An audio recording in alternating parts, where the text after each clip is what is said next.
Rosdi, gue dari Astronomi 25. Perlu sebut NIM gak nih? Nggak usah lah ya.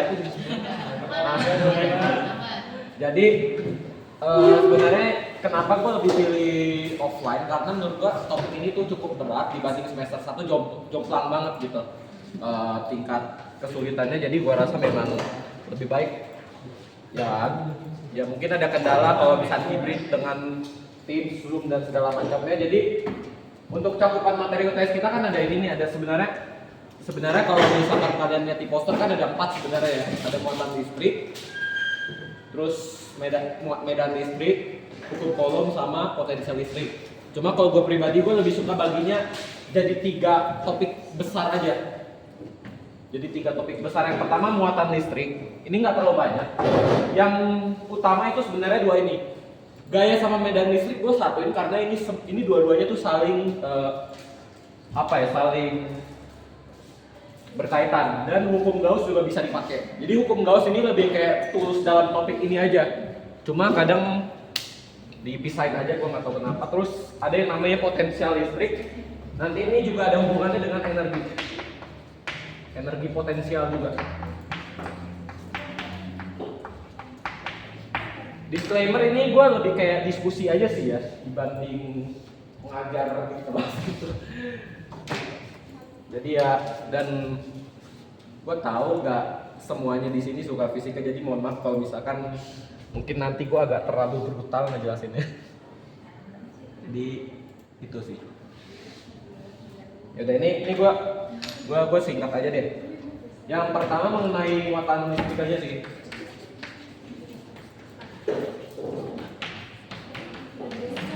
Jadi kalau misalnya muatan listrik itu kan, kalau lu pernah waktu SD nih gosok pulpen atau pensil gitu kan, gosok pakai tisu atau pakai kain gitu, terus lu tempelin di kertas-kertas yang lu robek gitu kan, dia nempel juga kan, atau lu taruh di rambut, nah itu kan dia nempel kan. Nah itu kenapa tuh bisa kayak gitu tuh? Karena ada muatannya kan ya. Jadi kalau misalnya contohnya kayak di pulpen misalnya nih, pulpen yang inilah, kan ada muatan positif, ada muatan negatifnya kan. Muatan negatifnya muncul di sini gitu. Nah, muatan negatifnya itu justru kayak ketarik gitu, jadi kayak ketarik keluar karena habis digosok-gosok sama kain gitu kan. Ngerti nggak maksudnya? Ngerti kan? Jadi kayak seakan-akan elektronnya itu dibersihin gitu loh. Jadi dia tuh kekurangan elektron jadinya. Jadi elektronnya nempel di kain. Sedangkan kalau rambut kita nih, ini justru malah kebanyakan elektronnya. Karena kebanyakan elektron dari sistem biologis lah. Karena ada aktivitas biologis dalam tubuh kita kan. Nah, ketika ada pulpen yang dia kelebihan muatan positif, terus di sini ada elektron yang muatannya negatif, otomatis dia naik dong, kayak bakal ketarik gitu loh. Ini juga terjadi kalau misalnya mau hujan, terutama buat yang cewek yang atau yang rambutnya gondrong.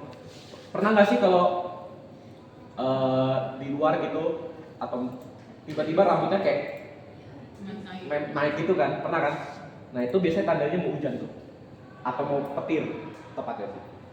Gue mau nanya, Kenapa? tadi yang waktu bagian pena itu elektronnya tuh keluar dari penanya berarti? Iya, elektronnya keluar dari pena gitu loh. Menuju ke benda yang digeseknya itu? Iya. Artinya benda yang digesek itu kelebihan elektron?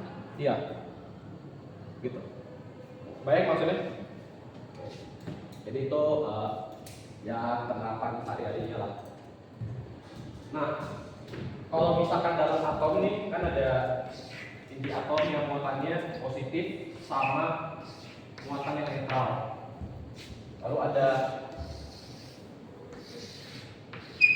elektron yang mengelilingi inti atom.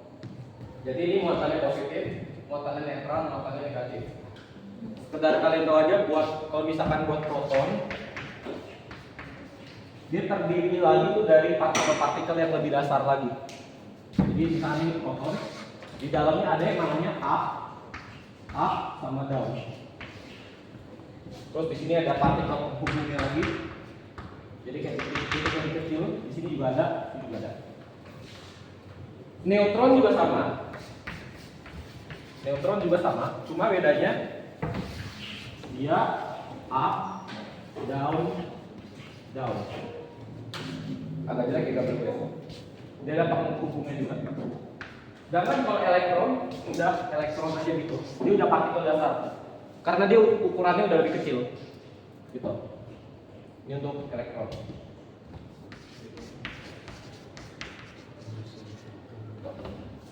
Nah, sekarang kita langsung masuk aja ya ke ini gua hapus lah ya.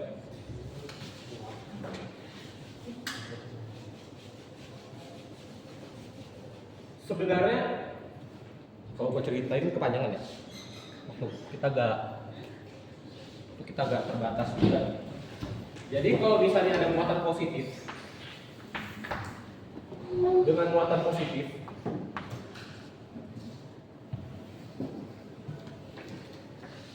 pertanyaannya dia akan mendekat atau menjauh? Menjauh kan, dia akan ke sini, dia satu ke sini, ke sini. Ibaratnya cowok sama cowok nggak mungkin jodoh, nggak mungkin nikah, bener gak? Cewek sama cewek juga nggak mungkin nikah kan? Tapi kalau cowok sama cewek bisa nikah kan? Cewek sama cowok bisa.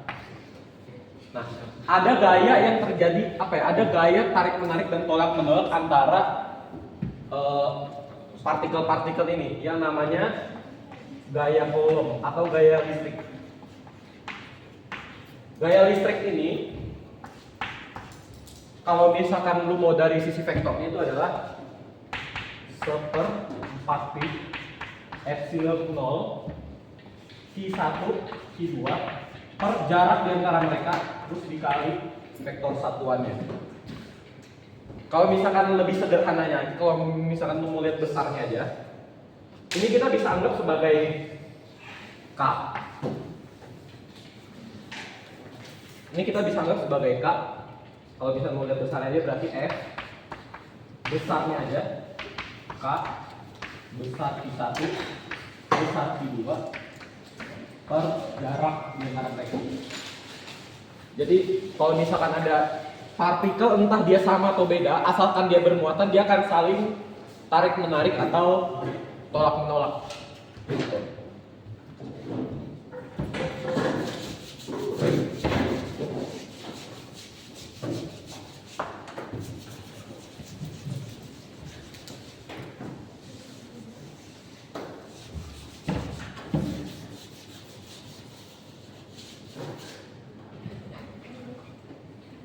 Lalu kalau misalnya gini nih,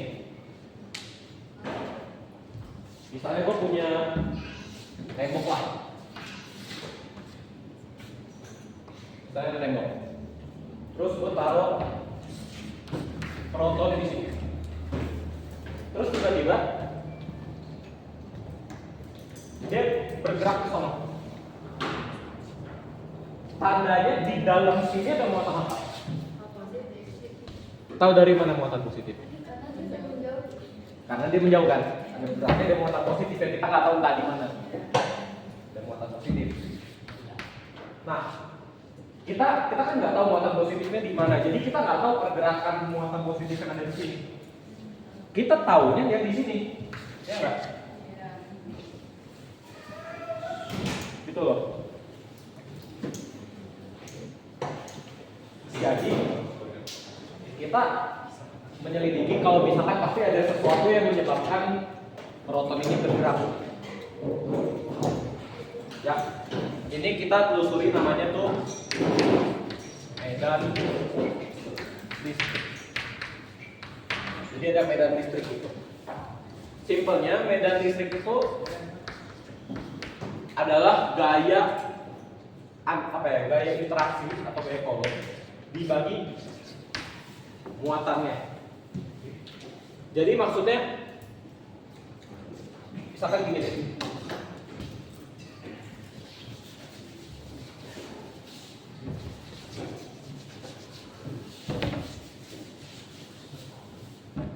Misalnya ada proton, lalu ada proton lagi di sini. Oh iya, sebelumnya kita sepakat aja kalau misalkan proton itu di arahnya tuh arah medan listriknya itu keluar. Jangan kalau neutron dia arah medan listriknya masuk ke dalam. Ini sebenarnya kesepakatan aja sih. Yang jelas mereka arah medan listrik itu berlawanan dari sifat ini tadi yang udah kita telusuri tadi kan. Nah, kalau misalnya ada muatan eksternal di sini, entah dia positif atau negatif, kita nggak tahu, anggaplah Q1 gitu kan. Berarti medan listrik akibat ini itu adalah gaya interaksi antara mereka dibagi dengan Q1. Ngerti nggak maksudnya? Ngerti kan? Jadi karena kita tahu persamaannya ini,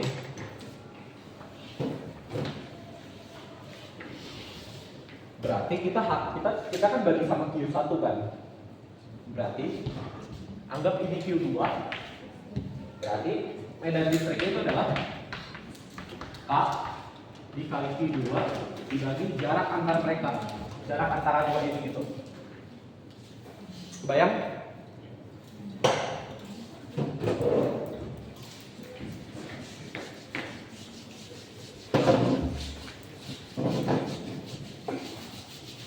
Mungkin gua akan lebih ke gua akan coba latihan soal kasih contoh soal dulu deh. Gua ambil soal UTS tahun lalu ya. Gua coba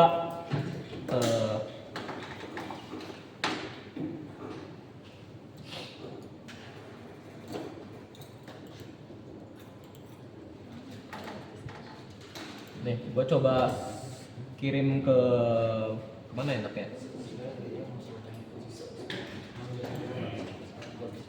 Gue kirim ke grup FMIPA, aman nggak? Grup WA FMIPA aman ya?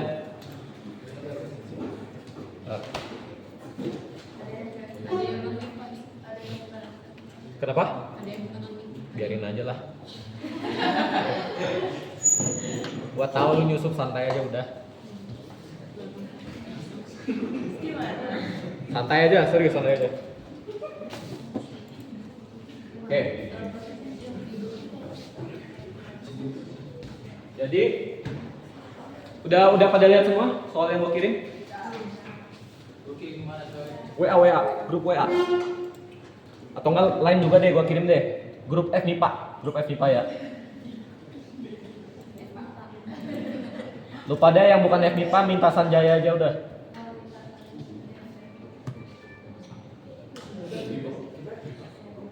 Nah,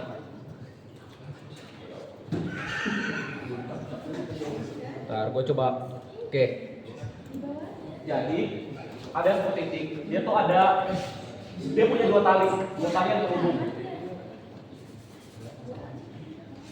Terus tali itu terhubung sama bola. Dan dua bolanya ini ya kita sebut A sama B ya, bola A sama bola B. Lalu terus ini titik P. Dari sini ke sini panjangnya L, dari sini ke sini panjangnya juga L. L itu panjangnya 1 meter ya. Terus oke. Dua bola ini tuh awalnya dia netral, dia tuh nggak bermuatan. Terus dia digosok-gosok sama kain wol. Tahu kain wol kan? Digosok-gosok sama kain wol sampai dua bola yang awalnya nggak bermuatan ini masing-masing tuh muatannya jadi minus 8 mikrocoulomb. Karena dia dua-duanya jadi minus 8 mikrocoulomb, dia jadi ada gaya tolak menolak dong. Karena ada gaya tolak menolak, dia jadi bentuknya kayak gini, dia membentuk sudut peta. Pertanyaannya, jumlah elektron yang ditransfer oleh wall ke masing-masing bola. Jadi kayak dia kan awalnya nggak bermuatan, terus tiba-tiba bermuatan negatif. Jadi minus 8 mikrocoulomb per bolanya. Jumlah elektronnya berapa? Oke. Tadi gue lupa bilang, kalau misalnya elektron itu muatannya minus 1,6 kali 10 pangkat min 19 ya? Gue lupa. 19 ya? 19 kolom. Nah, min 8 mikrokolom ini itu 8 kali 10 pangkat min kolom, betul nggak? Nah, satu elektron itu tuh segini. N elektron itu min 8 kali 10 pangkat min 6 kolom. N-nya berapa? Bener nggak? N-nya berapa? Kita mesti nyari ini kan? Nah, kalau gitu gimana kita nyari N-nya? Kenapa? Apanya bagi E? Ininya dibagi ininya kan? Jadi ini kalau misalkan dikali N akan menghasilkan ini. Ya udah, berarti minus 8 kali 10 pangkat min 6 dibagi minus 1,6 kali 10 pangkat min 19.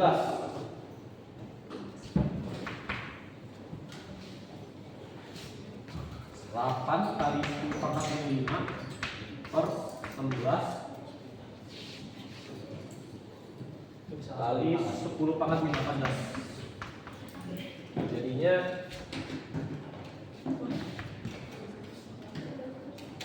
0,5 kali 10 pangkat 13. Jadinya 5 kali 10 pangkat 12 elektron. Bener gak? Bener kan? 13 ya? Sabar.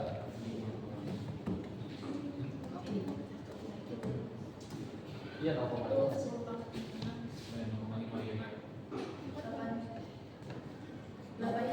Tartar gini, tartar. Ini bagi ini berapa? Ini bagi ini berapa? 5. Tartar.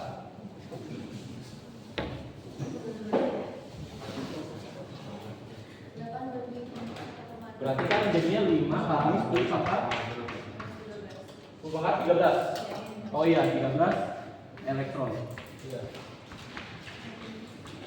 Jadi jumlah elektron yang ditransfer dari wall ke masing-masing isolator, ke masing-masing bola ini, masing-masing.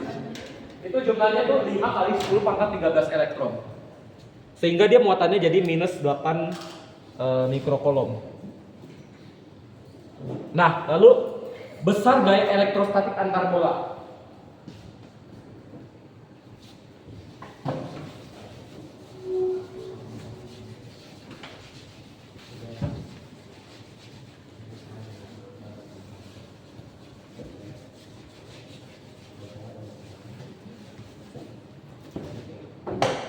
Besar gaya elektrostatik antar bola. Kan dua-duanya itu kan minus 8 mikrokolom.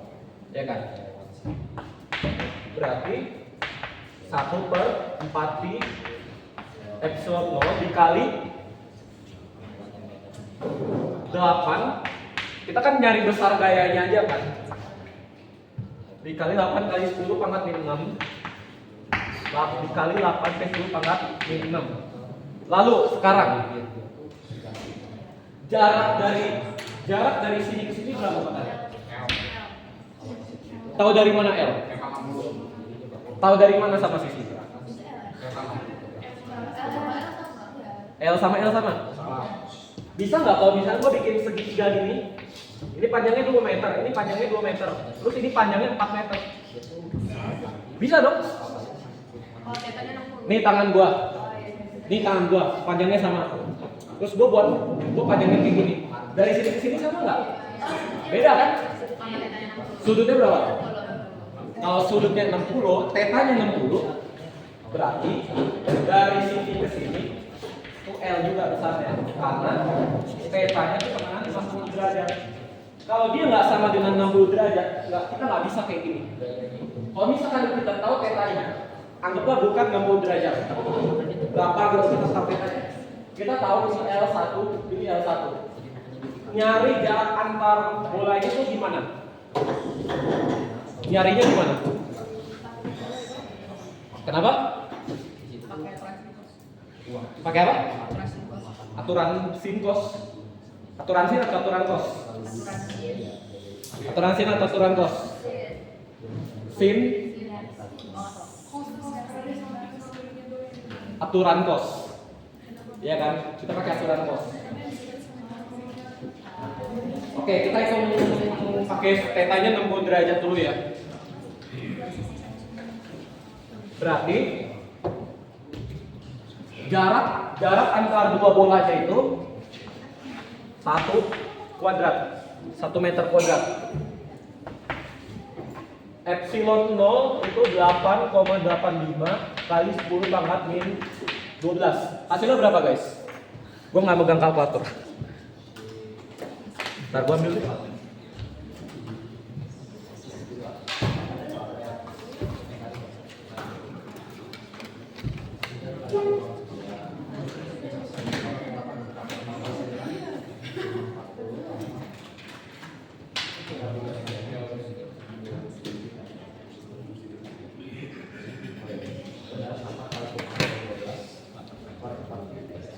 Segini nggak sih 0,57 bener nggak? Untuk partinya dari aja mas. Nggak, kan kita mau nyari gaya elektrostatik antar bola. Kita butuh nilainya. Iya nilainya. Kan nggak besar gayanya aja. Iya, 0,56. 0,57 kan? Iya, 576 Newton. Jadi gaya elektrostatik antar bolanya itu begini. Nah sekarang tentukan besar dan arah medan listrik total di titik P. Gua pertahanin gambarnya ya.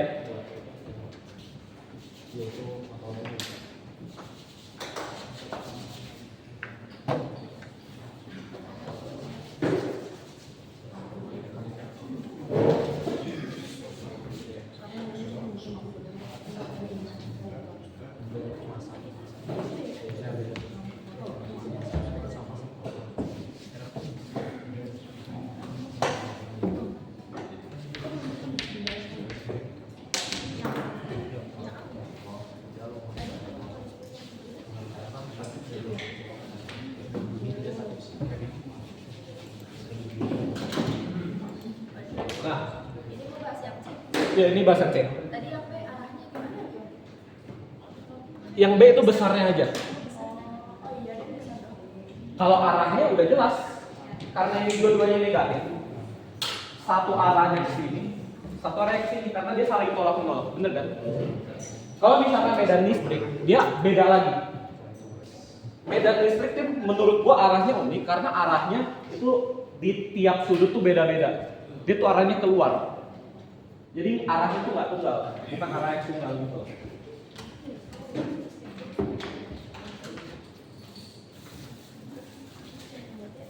Apa sih tadi?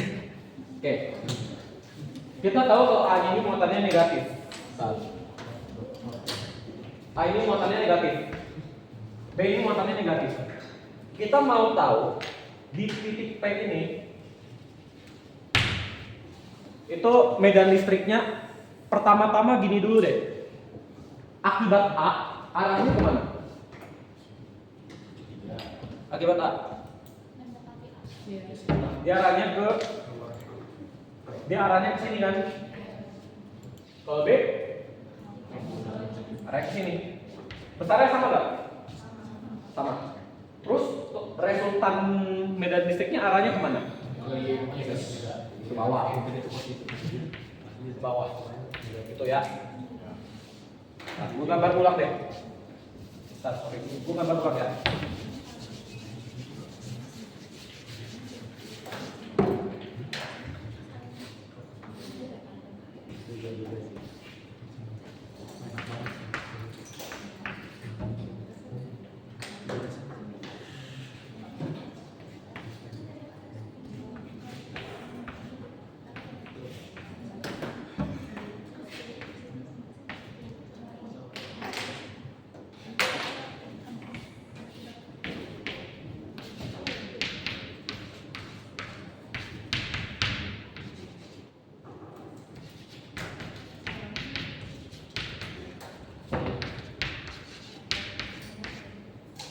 Nah, Kita hitung dulu.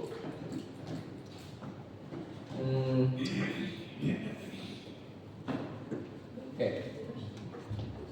Kita hitung dulu medan listrik akibat A.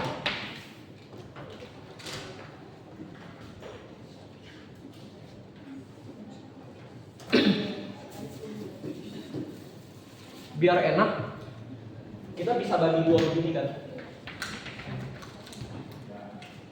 Terus ini masing-masing sudutnya jadi 30 derajat kan. Ya. Nah,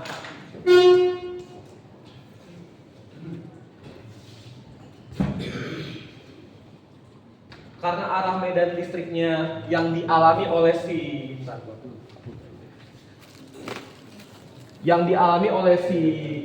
P akibat A ini itu arahnya ke sini. Kita bisa pecah itu jadi dua. Benar kan? Kita bisa pecah ke sini. Karena kita bisa pecah ke sini. Begitu juga yang ke arah B. Dia kan arah ke sini. Kita bisa pecah ke arah sini, kita bisa pecah ke arah sini. Yang di bagian sumbu X ini, yang antara ini sama ini, itu dia bisa saling menghilangkan kan? Bener gak? Karena satu ke kiri, satu ke kanan. Sedangkan yang sumbu Y itu dia nggak saling menghilangkan. Karena kenapa? Dia tuh dua-duanya sama-sama ke bawah. Jadi yang ada dua kalinya gitu loh. Nah, kita mau tahu masing-masing medan listrik akibat A ini. Satu ke bawah sini. Terus satunya lagi ke bawah sini juga. Dia jadinya agak sedikit lebih gede kan? Bener gak? Nah, akibat A di sumbu Y itu adalah 1/4 pi F start.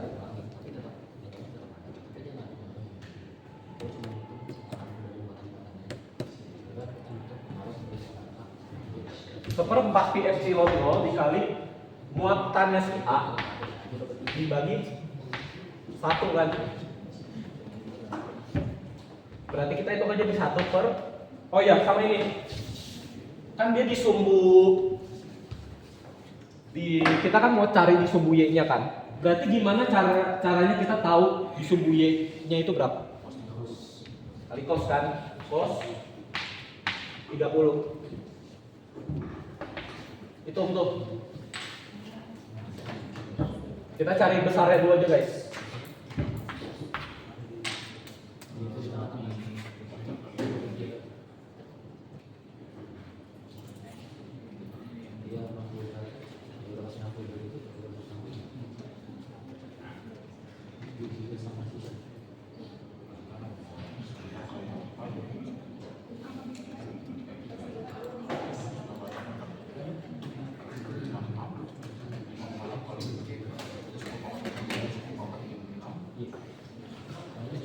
Kan ini dia besarnya sama kayak besarnya si ini kan.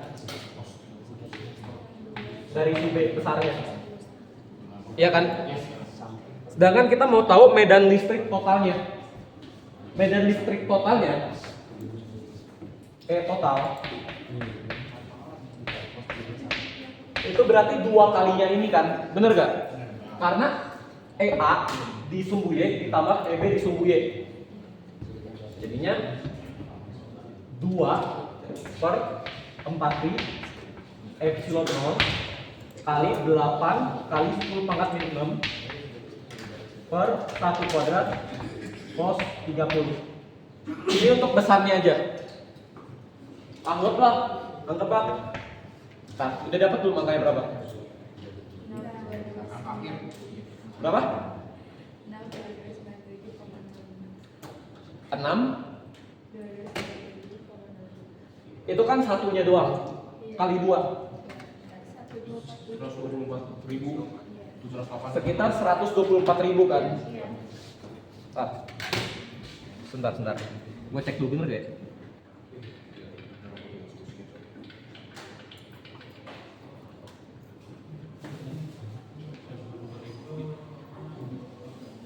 Ya. 124 594 Newton per kolom ya. Ini untuk besarnya aja. Arah, kalau misalkan kita disuruh sebut arahnya kemana? Kalau pakai notasi vektor arahnya gimana? 0,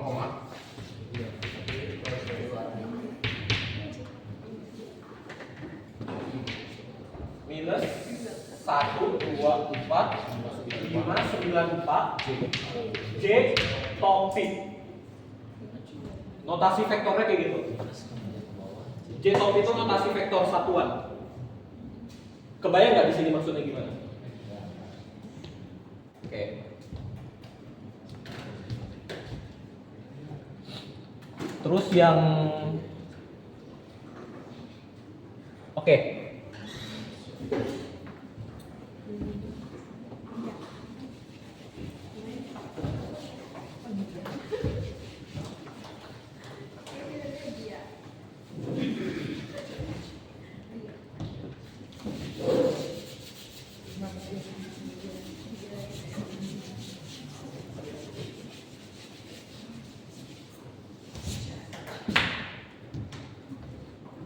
Sekarang kita lanjut ke, gue tahu ini bakal jadi momok bagi kalian.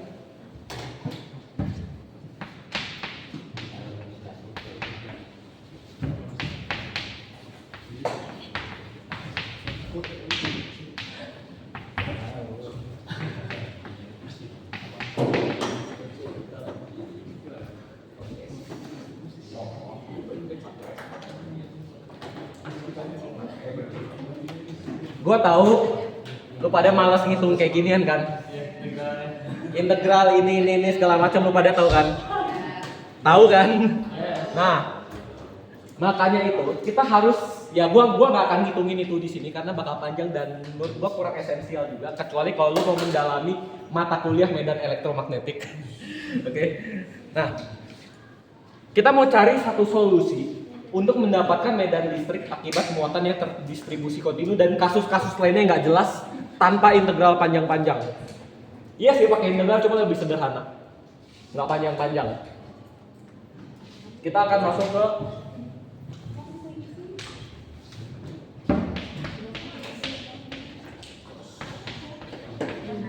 hukum Gauss. Ini versi singkatnya. Jadi kalau secara hukum ntar gimana jelasin ya gue?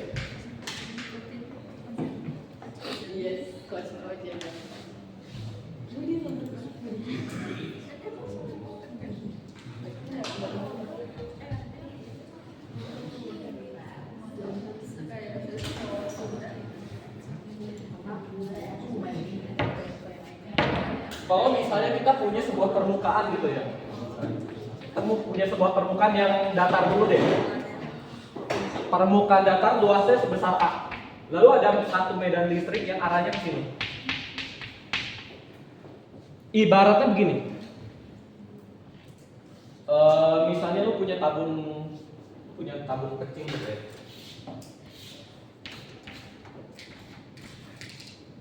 Ini deh. Ini. Terus tiba-tiba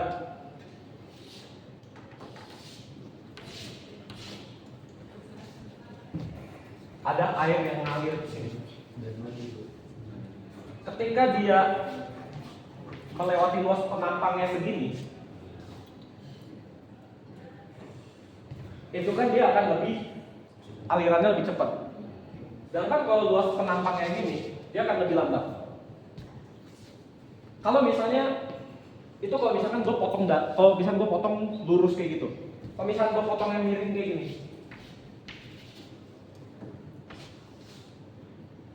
Kebayang maksudnya? Gue potong gini gitu. Yang dihitung tuh bagian mananya? Bayangin dulu aja. Ini semacam analogi aja. Jadi sama seperti ini. Anggap ini permukaannya lurus. Kalau misalkan permukaannya miring, itu kita ukurnya bagian mananya aja. Apakah semua bagiannya diukur atau bagian yang tegak lurus dengan medan listriknya aja? Yang tegak lurus dengan medan listriknya aja. Kebayang nggak maksudnya? Iya, yang perpendikular gitu. Makanya ada konsep namanya flux. Flux listrik. Itu adalah E dot A. Kenapa luas permukaan itu dia punya arahnya? Yaitu tadi, kalau misalkan luas permukaan yang arahnya ke sini, dia akan berbeda sama kalau permukaannya miring yang arahnya ke sini. Kebayang nggak maksudnya? Gitu. Makanya kalau misalkan kita mau cari tegak lurus nilainya itu akan maksimum kalau perkalian dot. Cos 90 kan 1. Ya kan? Ini kalau misalkan yang dia medan listriknya kayak gini. Medan listriknya searah dan dia permukaannya datar. Gimana kalau misalnya kasusnya pada proton? Kan medan listrik ini ke sini. Ini ke sini, ini ke sini, ini ke sini, ini ke sini, ini ke sini, ini ke sini, ini ke sini. Dia kan arahnya nggak sama. Dia arahnya radial. Gimana?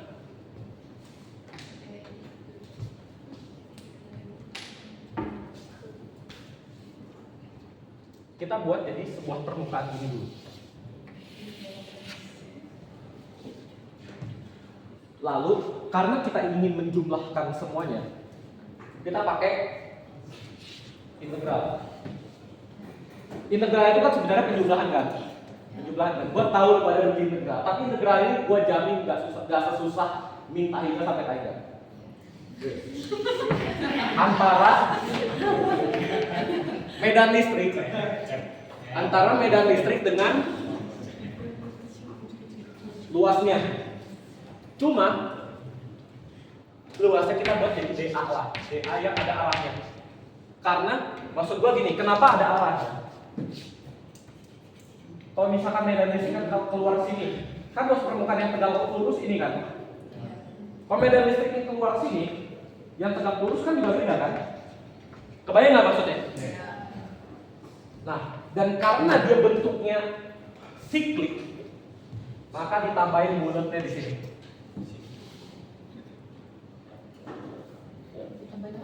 Bulat. Integral permukaan tertutup. Itu gue mau nanya, itu dia artinya meluas permukaan bola itu.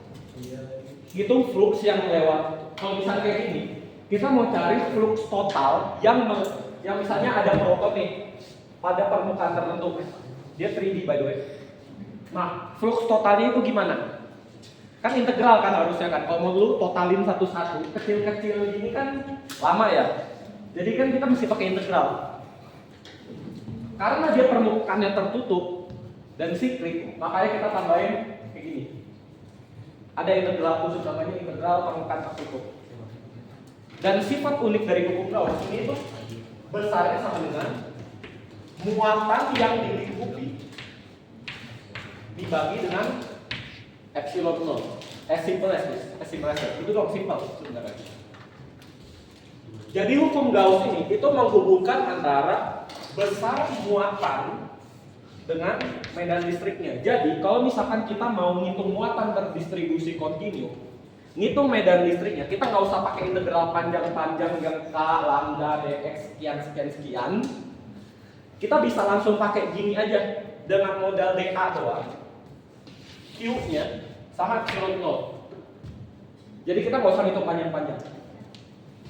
Ini sifat unik dari hukum Gauss. Kalau misalnya kita pakai contoh muatan terdistribusi kontinu tadi.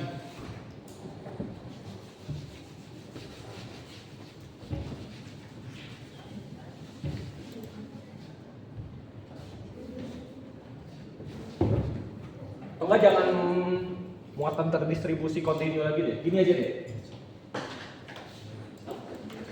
Oh ya, Q enclosed itu apa? Jadi sebelumnya, untuk memakai hukum Gauss itu kita tuh harus nentuin sebuah permukaan Gauss namanya. Jadi permukaan Gauss ini kita tentukan biasanya kalau misalkan sirkular tertutup, dia permukaan Gaussnya tertutup. Kayak dalam contoh ini misalnya permukaan Gaussnya ini. Gitu. Dan Q enclosed itu muatan yang terkandung dalam permukaan Gaussnya itu. Kebayang nggak? Jadi muatan yang di luar permukaan Gaussnya itu nggak dihitung. Oke. Tadi, menjelasin flux flux. Yang ini yang konsep yang tadi itu loh, yang mengenai apa? Kalau misalkan ada sebuah medan listrik yang lurus gitu, lurus aja, melewati sebuah permukaan. Nah, jadi kayak istilahnya aliran medan listrik terhadap permukaan tertentu, itu namanya flux listrik. Kebayang nggak maksudnya?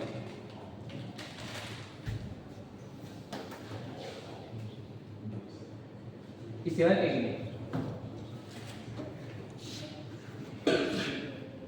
Misalnya ada aliran fluida, aliran air yang melewati sebuah pipa. Debitnya, lu ingat debit? Debit itu kan volume per satuan waktu kan. Dan ini dia besarnya sama dengan permukaan dikali kecepatan aliran. Flux bisa dibilang debit juga, tapi aliran listrik.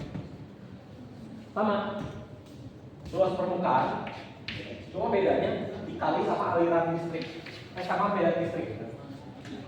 Kebayang nggak maksudnya? Terus aku mau nanya juga, yang ketika kita mau gambarkan 3D permukaan tertutup itu tergantung kita ya kan, seadanya nanti. Iya. Maksudnya pada builder.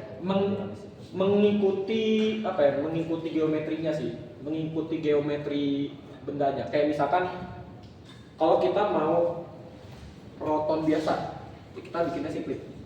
Kalau misalkan kita mau cari medan listrik pada plat kapasitor, itu kita bikinnya apa namanya? Balok. Kebayang nggak maksudnya? Ada yang mau nanya nggak guys? Serius? Kalau mau nanya potong aja nggak apa? Wah.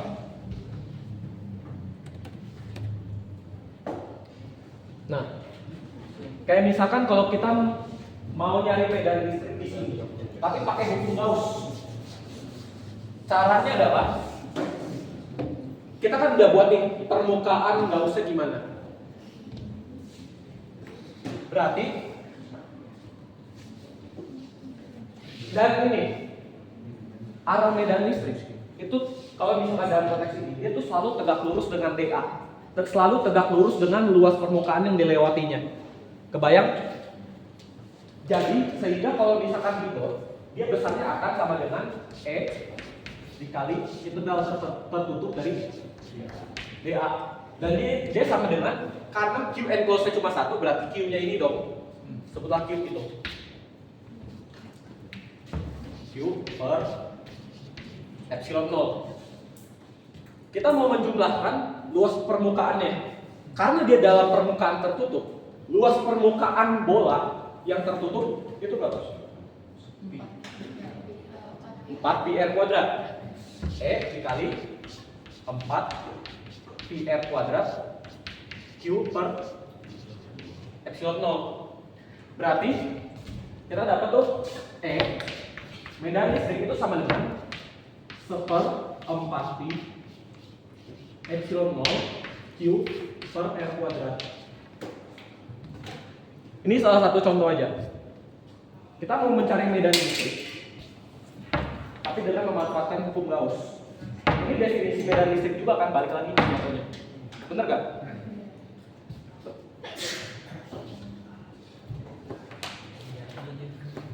Lalu soal yang mau gue bahas ini, mana ya?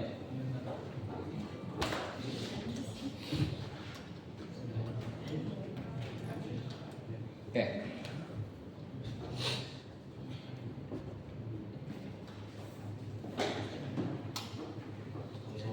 Gue kirim lagi ke grup WA FMIPA ya. Actually sebenarnya ini gue berbasis soal UTS tahun lalu. Kalau misalkan lu pada ada nggak apa-apa, lihat aja.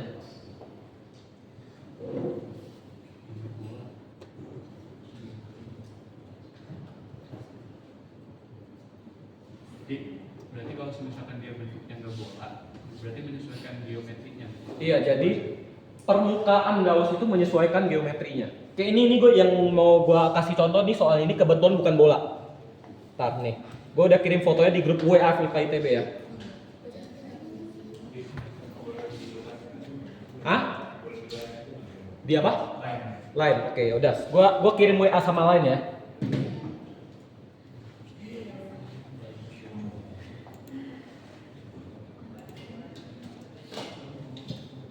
Nah, gue kirim ya. Nah,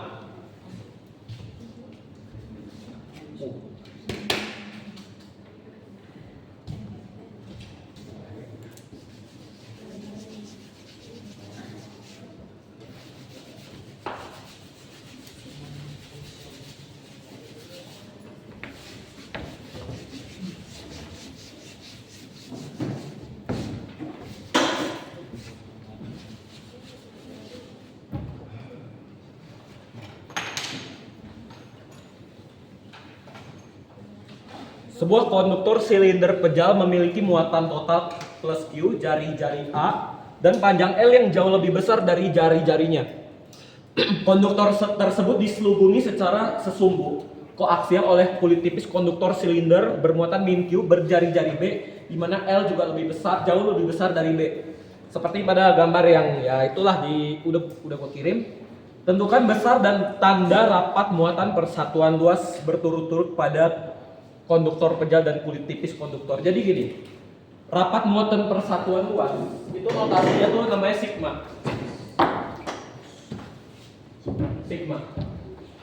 Sigma ini sebenarnya dQ per dt.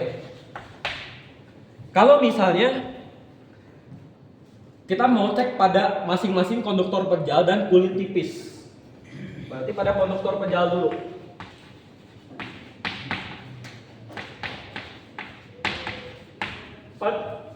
Pada konduktor pejal, muatannya dia kan terdistribusi merata kan, semuanya plus Q.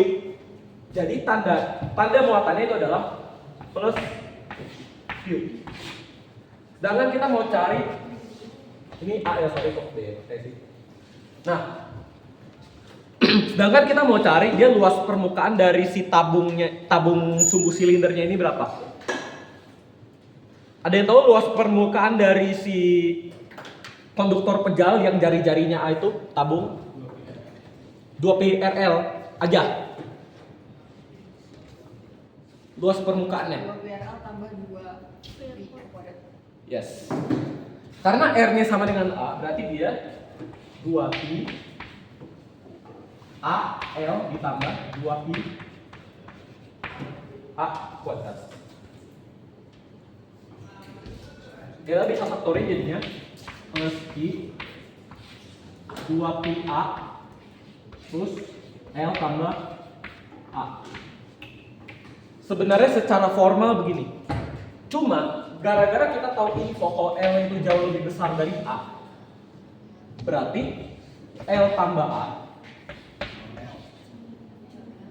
itu kita bisa dekati dengan L, bener gak? Karena A-nya tuh sangat kecil. Jadi kalau misalnya kita mau pakai pendekatan, kita harus, kalau misalnya lu mau lebih sederhana lagi, lu harus tulis dari informasi ini, jadinya mendekati plus Q per 2pi A L. Ini muatan persatuan luas dari si konduktor pejalnya. Kebayang? Kalau misalnya pada pada kulit tipis konduktornya gimana? Pada kulit tipis konduktor deh.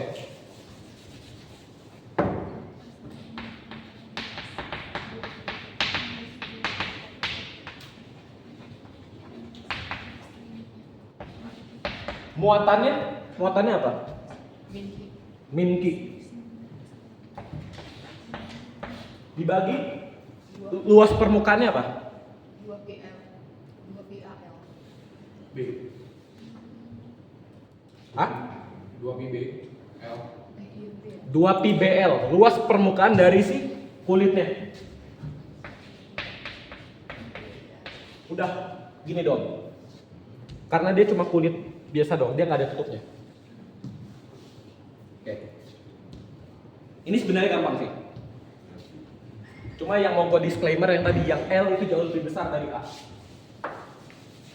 Nah, gue akan gambar lagi geometrinya.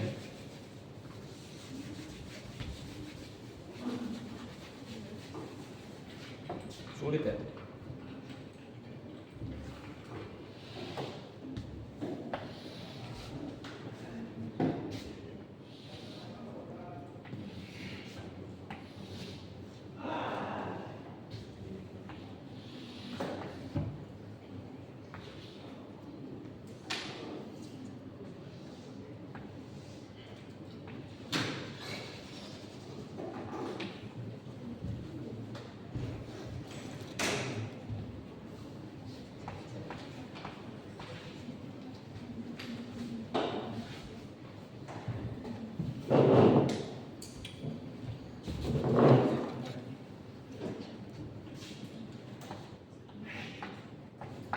Kelihatan jelas gak gambarnya?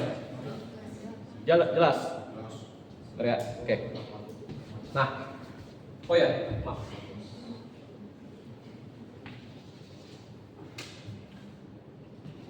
Sekarang dengan menggunakan hukum Gauss, tentukan medan listrik di titik-titik berjarak radial dari sumbu silinder dalam konduktor pejal, antara konduktor pejal dan kulit tipis konduktor, dan di luar kulit tipis konduktor. Kita pecah kasusnya jadi 3. Ketika R-nya kurang dari A, ketika R-nya di antara A dan B, dan ketika R-nya lebih besar dari B. Gua tulis lagi persamaan hukum Gauss.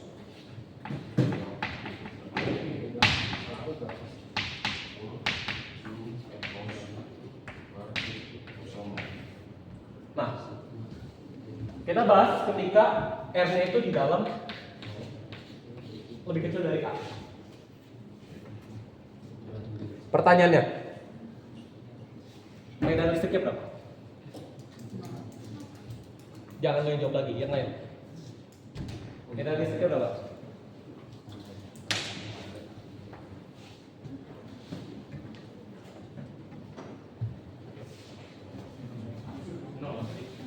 Nol. Kenapa nol? Yang di mana? Yang di mana yang di Purbalingga? Iya, Ini konduktor. konduktor. Kenapa medan listriknya nol? Soalnya kan beda listrik konduktor itu dia, maksudnya arahnya keluar.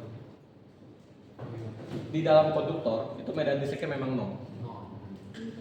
Jadi ya udah, medan listriknya nol. Oke.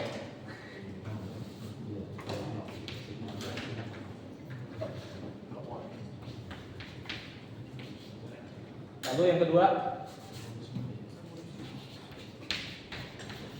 103. Medan listriknya gimana? Antara ini. Gua iseng nih sama teman-teman gua sendiri.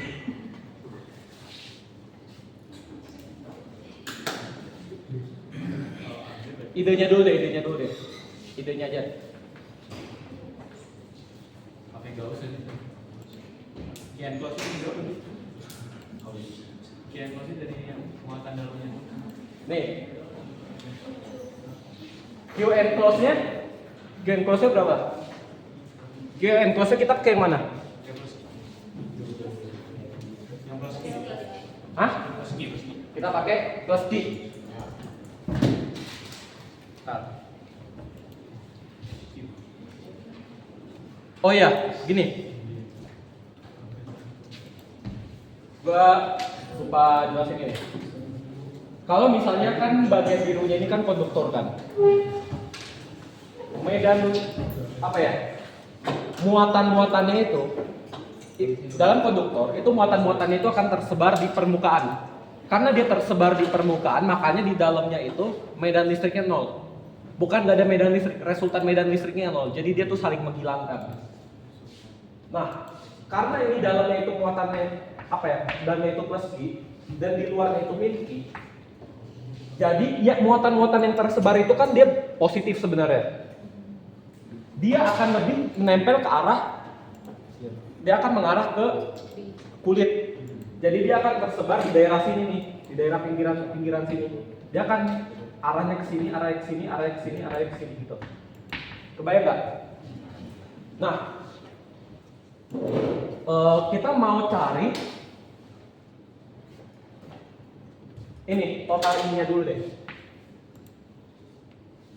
Kalau misalnya dia bentuknya tabung, pakai warna biru deh. Kalau misalnya dia bentuknya tabung gini, itu kan, dia kan punya dua sih sebenarnya, tapi ada 3 lah, kita anggap 3. Pertama bagian kulitnya, bagian tutup yang pertama sama bagian yang tutup yang kedua kan. Jadi kita cari dulu nih, ini pada bagian kulit, lalu ini pada bagian tutup yang pertama T1 sama bagian pada tutup yang kedua, T2. Kita jumlahin semuanya, kita dapat ini. Kebayang maksudnya gimana? Nah, tapi bagian muatan-muatannya itu tersebar di sini.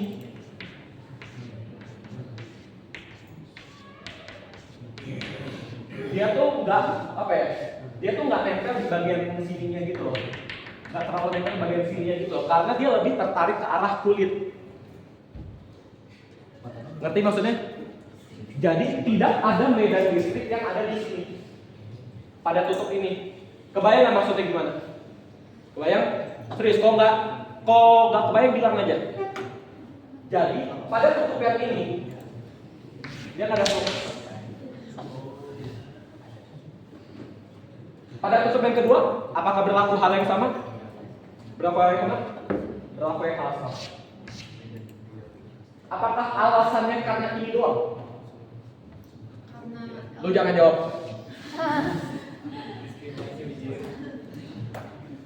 Gue tahu lu udah tahu jawabannya, nggak seru. Apakah alasannya ini doang?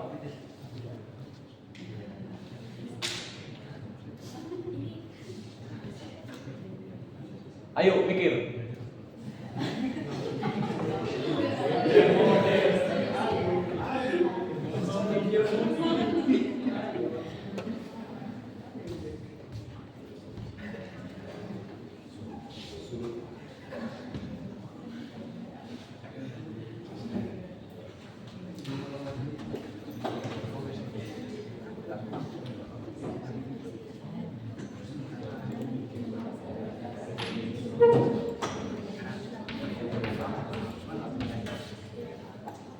L-nya itu jauh lebih besar daripada A. Kalau misalkan kita hitung bagian kulit, luas permukaannya itu adalah 2pi kali A kali L. Benar kan? Sedangkan kalau pada bagian tutupnya, dA-nya itu adalah 2 kali pi kali A kuadrat. Kita tahu A-nya itu jauh lebih kecil dari L. Jadi karena L itu jauh lebih besar dari A, luas apa ya? Luas permukaan tutupnya ini bisa kita abaikan. Kebayang? Itu alasan yang kedua. Makanya kita hitung flux yang melewati listriknya aja. Apa melewati kulit tabungnya aja. Kebayang? Kebayang nggak serius? dia mau nanya, between A sama B itu permukaannya di antara mereka tuh nggak ada kuantum lain ya selain buat di dalam. Iya, karena kan oke. Gue lupa bilang, kita buat permukaan Gaussnya itu. Kan tadi gue udah bilang, permukaan Gaussnya mengikuti geometrinya. Berarti dia geometrinya tabung juga dong. Yang sedikit lebih besar dibanding geometrinya gitu. Ngerti nggak? Gitu. Itu permukaan Gaussnya. Ini, makanya ini tadi kita. Nah, lalu medan listriknya itu selalu tegak lurus dengan luas permukaannya. Jadi kita bisa bikin E dikali 2pi R L, R-nya antara ini ya, sama dengan Q enclose-nya plus Q kan. Ayo kita bikin Q aja per epsilon 0. Jadinya medan listriknya itu adalah Q per 2pi R L epsilon 0. Itu kalau misalkan R-nya antara A dengan B. Bayang?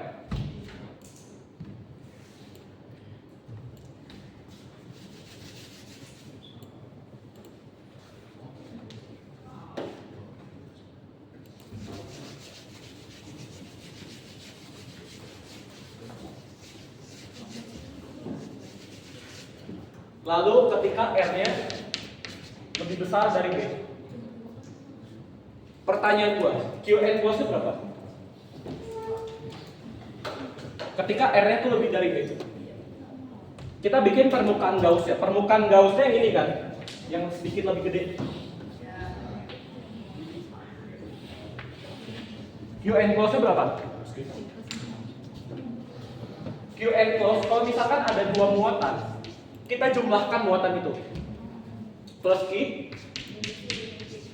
min Q. Hasilnya 0. Kalau gitu medan listriknya ngerti? Oke. Yang antara kau masih bingung antara tabung kerja sama kulit luar itu memang nggak ada muatannya. Memang gak ada muatan, karena muatannya kan udah di soalnya udah diberi keterangan juga sih, muatannya itu adanya di kulit sama di konduktor penjalnya. Kalau misalkan ada radius ini, dia nggak ada muatan lain selain muatan-muatan itu. Medan listriknya 0. Terus gimana cara gambar grafiknya?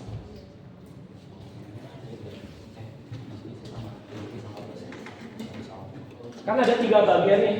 Ketika R-nya lebih kecil dari A, ketika R-nya di antara A dan B, dan ketika R-nya lebih dari B.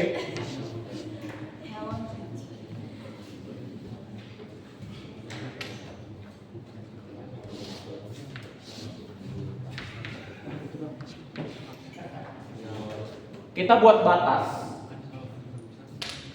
Di sini tuh A, di sini tuh B. Ketika R-nya lebih kecil dari A, medan listriknya berapa?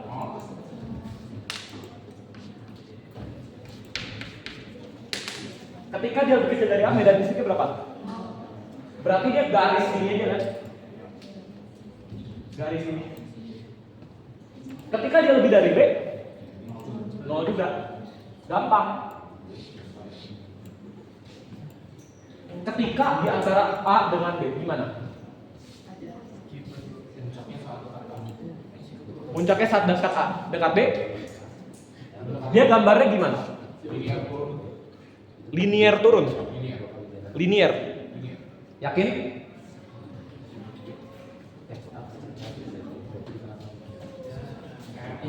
Nih lihat.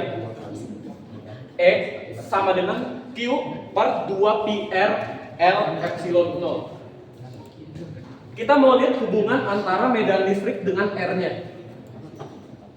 Berarti kalau misalkan di antara A dengan B,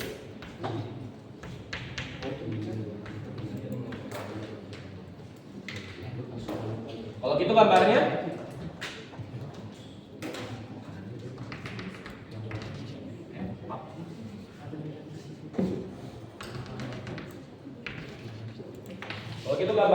gini.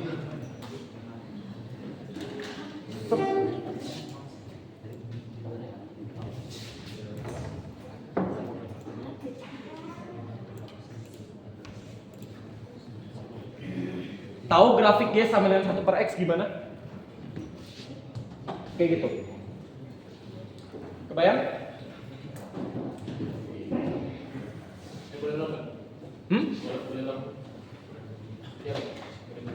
Ketika dia R-nya kurang dari A, medan listriknya 0. Ketika R-nya lebih besar dari B, medan listriknya juga 0. Ya udah, kita udah hitung tadi kan. Di dalam konduktor, medan listriknya 0. Ketika di luar ini, ketika R udah lebih besar dari B, kalau dia udah di luar kulit, Q enclose-nya kan 0. Karena Q enclose-nya 0, berarti medan listriknya juga 0 dong. Karena epsilon 0 dia ada nilainya, dA juga ada nilainya, ada besarnya. Jadi ini 0. Jadi kita gambar garis gini aja. Sedangkan yang ada nilainya kalau misalkan R-nya itu di antara A sama B. Dan dia medan listriknya persamaannya ini. Kita dapat hubungan ini. Perbandingan hubungan antara medan listrik dengan R-nya. Dan dia bentuknya itu 1 per, ngerti gak? Kan deret apa ya? Kalau misalkan ini Y, ini X, kalau misalkan dia sama dengan 1 per X, dia kan gambarnya gini kan? Sama gini. Karena R-nya positif, berarti kita ambil ininya kan? Ya, gambarnya kayak gitu. Kebayang nggak maksudnya? Oke. Selanjutnya gue akan Sebelum gue lanjut ke sebelum gue lanjut, gue akan sedikit ngejelasin mengenai apa namanya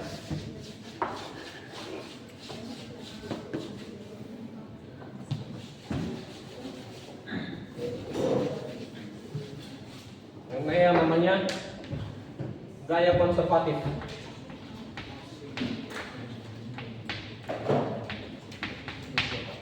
Ada yang tahu gaya konservatif itu apa? Ada yang tahu nggak? yang cuma bergantung ada dua akhir. Gaya konservatif itu gaya yang hanya bergantung sama posisi awal dan posisi akhir. Contoh misalnya gini deh.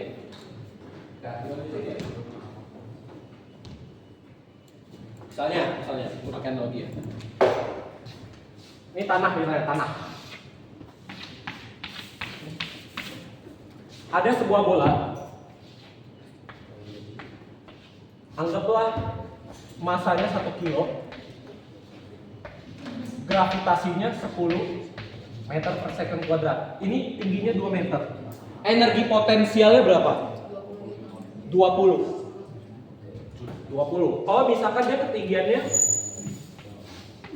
4 meter. Energi potensialnya berapa? 40. Selisih energi potensialnya 20 joule. Ya kan? Kalau misalnya gue punya bola ketinggiannya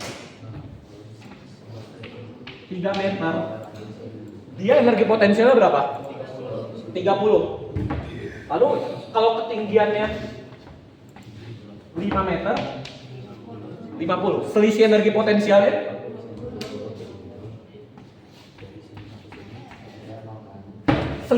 potensialnya sama nggak? Apakah dia bergantung dengan posisi? Apakah dia bergantung pada posisi masing-masing?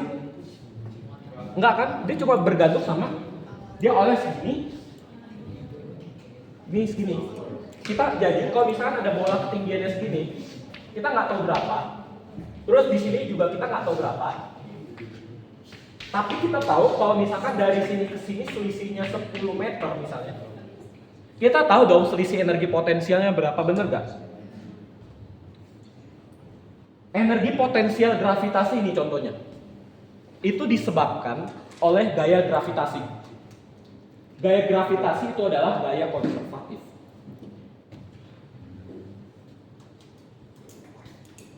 Kalau misalnya ada nggak gaya yang tidak konservatif? Ada, gaya gesek. Gaya gesek, kalau misalkan lu dorong barang, ada gaya gesek. Dia gaya geseknya udah ke belakang, dia nggak akan kembali lagi. Ya kan? Kalau misalkan kayak bola atau nggak kapur ini deh, kalau gak jatuhin dia akan jatuh kan? Karena ada gravitasi dan ada energi potensial yang dia tuh cenderung menurun. Dan kalau misalnya tidak ada gaya luar, maksudnya tidak ada gaya non konservatif, berlaku namanya hukum kekekalan energi. Hukum kekekalan energi yang energi kinetik ditambah energi potensial itu kekal.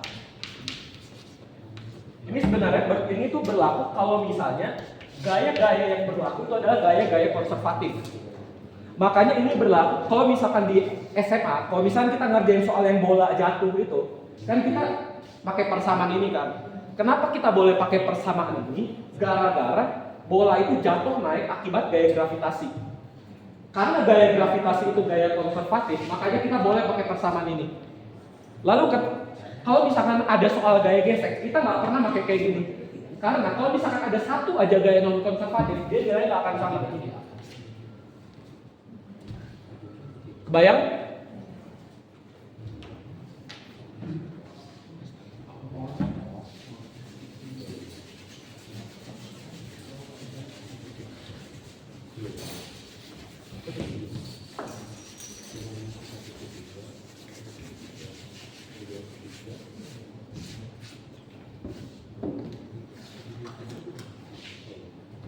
Kalau misalkan gayanya gaya konservatif deh.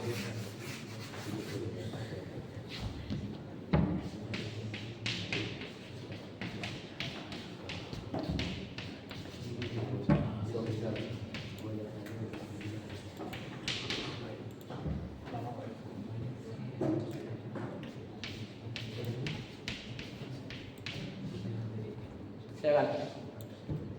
Benar kan? Setuju? Berarti ini adalah iya. Perubahan energi kinetik itu apa? Jadi itu bukan Komen. Kalau misalnya kita buat kayak gini, U1 min U2 jadinya sama dengan K2 min K1, benar kan? oh itu delta min ya. Benar kan?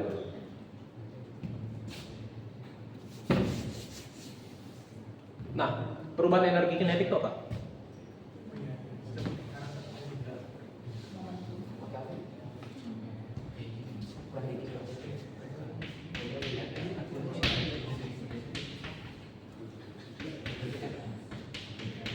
Apa ini?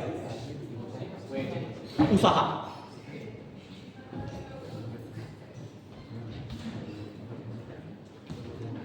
Berarti dari sini kita bisa simpulkan F itu adalah minus du per dx. Setuju? Jadi ini salah satu gaya konservatif yang terjadi pada gaya gravitasi. Kalau kita buat lebih general lagi,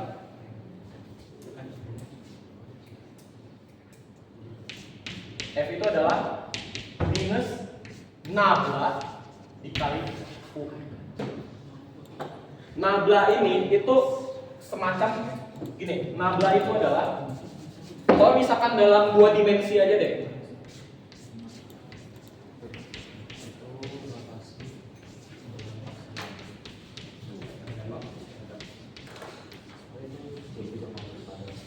Dalam 2 dimensi. Sekedar kuno aja. Jadi, ciri-ciri gaya konservatif itu adalah kita bisa mencari suatu besaran lain.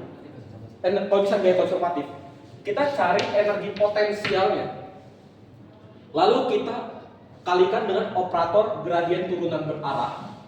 Jadi karena ini tuh merupakan besaran skalar, kita kali dengan nabla ini, kita dapat besaran vektor. Jadi kayak misalkan medan listrik deh. Kalau misalkan kita mau nyari gayanya, tanpa kita hitung ribet-ribet vektornya, kita cari aja energi potensialnya, lalu kita kalikan dengan operator gradien turunan berarah ini. Kalau misalkan kita mau cari medan listriknya, kita pakai operator yang sama juga. Lalu satunya lagi apa? Ada yang tahu? Namanya potensial listrik.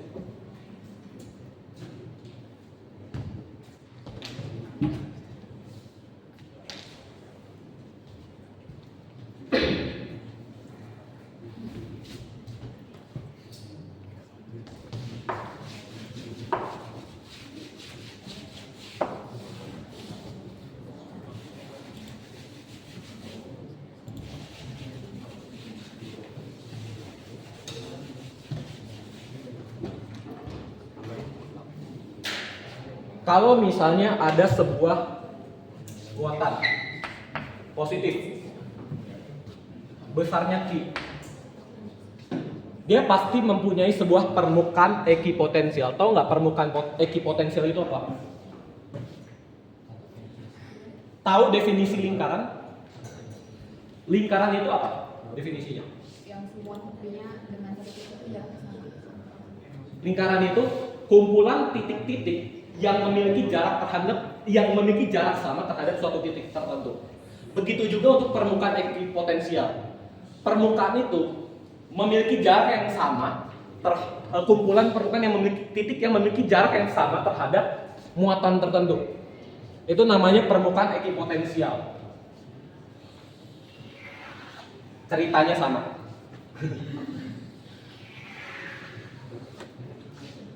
Gini. Lalu misalnya gue misalkan taruh sebuah muatan di sini. Misalkan gue taruh sebuah muatan di sini, titik. Ini dia di posisi A. Lalu kita mau pindahin ke posisi B.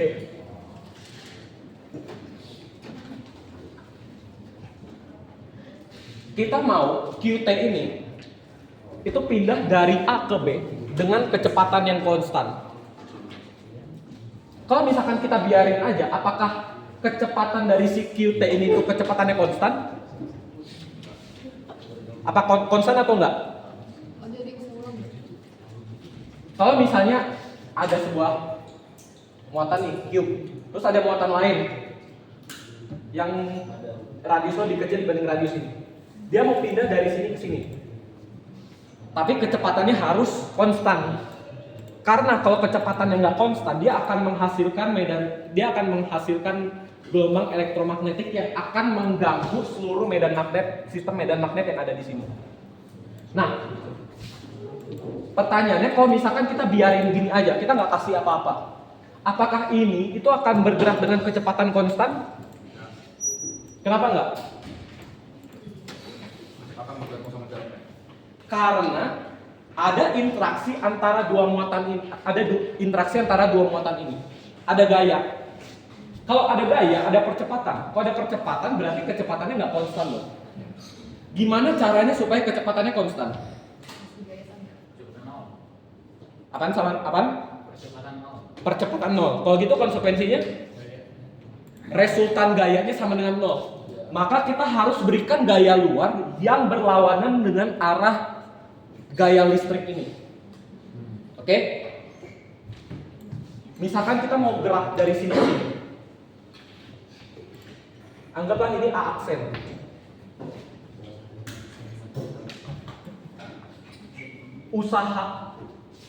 Usahanya yang diberikan kepada muatan ini itu adalah F.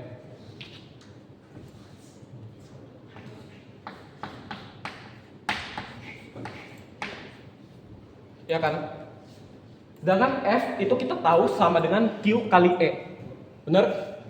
Berarti kita bisa bikin kayak gini. Misalkan QT berarti ya.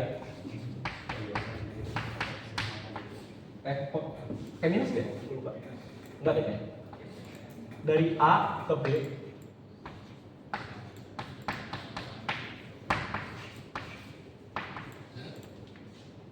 Oke.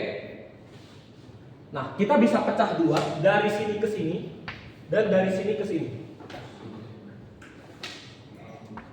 Dari A ke A aksen ditambah dari A aksen ke ke B, sorry. Nah,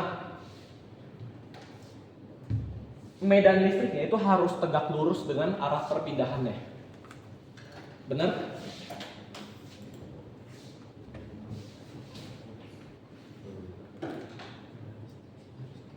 Tunggu. Bukan tegak lurus, harus searah. Karena kalau misalkan tegak lurus, dia apa ya? Dia nggak apa ya? Kalau misalkan tegak lurus, cos 90 kan 0. Kita tinjau yang bagian pertama dulu dari A ke A aksen. Dari A ke A aksen itu antara medan listrik dengan perpindahannya searah atau tegak lurus. Sepanjang dari A ke A aksen.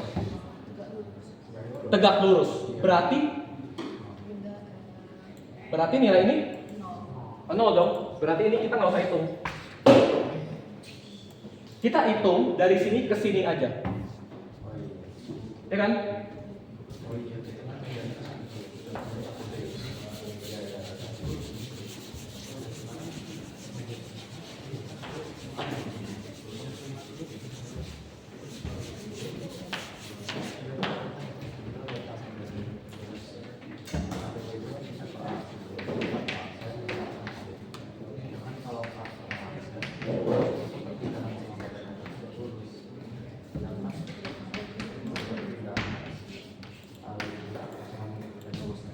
Kita tahu kalau misalnya medan listriknya itu adalah 1/4 pi epsilon 0 dikali Q per R kuadrat R per pi. Karena dia vektor. Harus ada vektor satuan. DL-nya itu adalah dr dikali r topik. Berarti dari A aksen ke B kita masukin, karena ada yang konstantanya gue keluarin aja. Q sama 4pi epsilonnya gue keluarin, bisa kan? Ya, Q per 4pi epsilon 0. Karena R top I dengan R top I dikali dot, dia kan hasilnya akan sama dengan 1. Berarti jadinya dari A aksen ke B seper R kuadrat dr. Kebayang? Jadinya 4 Q per 4pi epsilon 0 min seper R dari B ke A aksen. Jadinya Q per 4pi epsilon 0 1 per R. Bentar.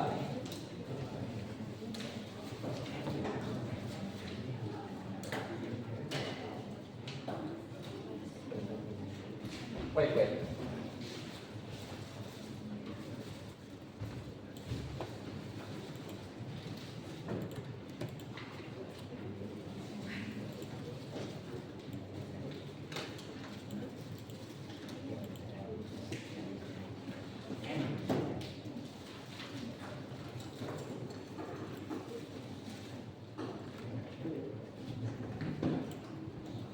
Kita kasih minus di sini berarti ya.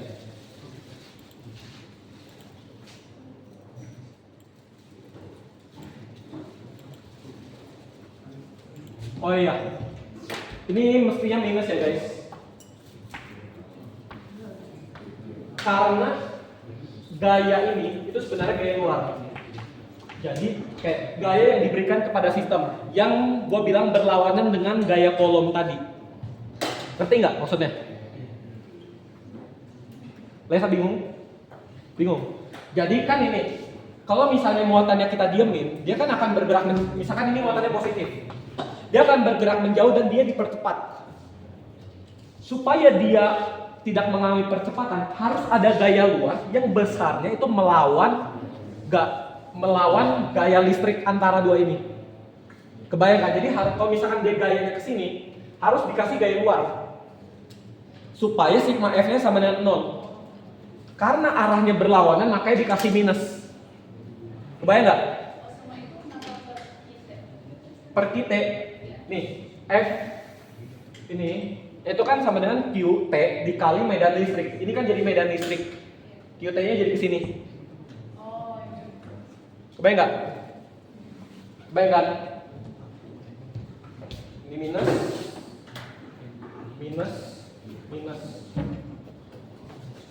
Ini jadinya Q per 4pi epsilon 0 1 per R.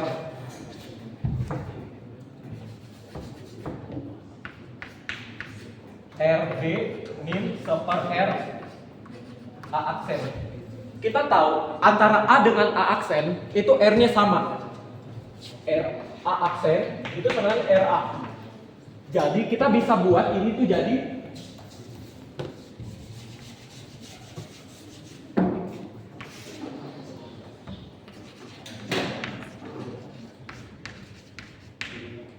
sama dengan Q per 4pi epsilon 0 dikali 1 per RB dikurang Q per 4pi epsilon 0 dikali 1 per RA. Dan ini kita sebut dengan yang namanya potensial listrik. Potensial listrik di titik B dikurang potensial listrik di titik A.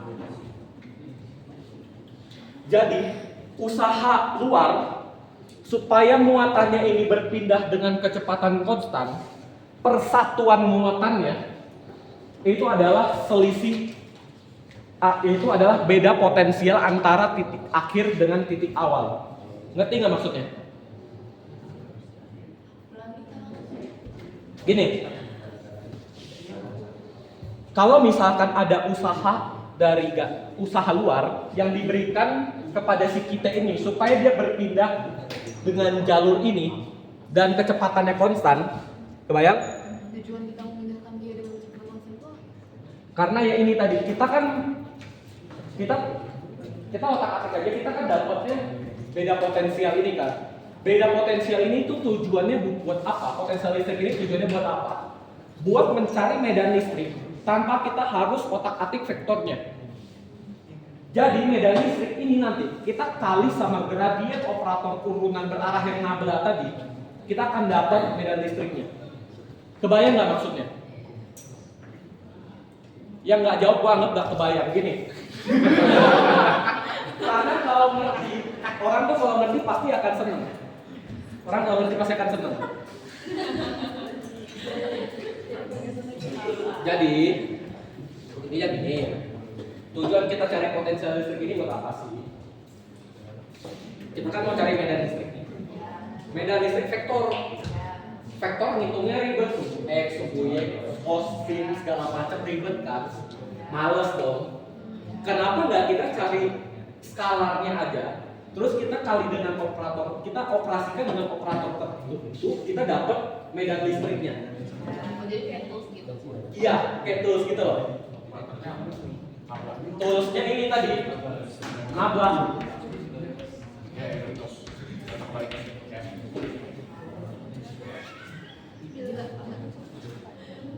Ya, dia gini aja. Karena ada energi potensial listrik, dia juga ada beda potensial listriknya dong. Kebayang nggak maksudnya?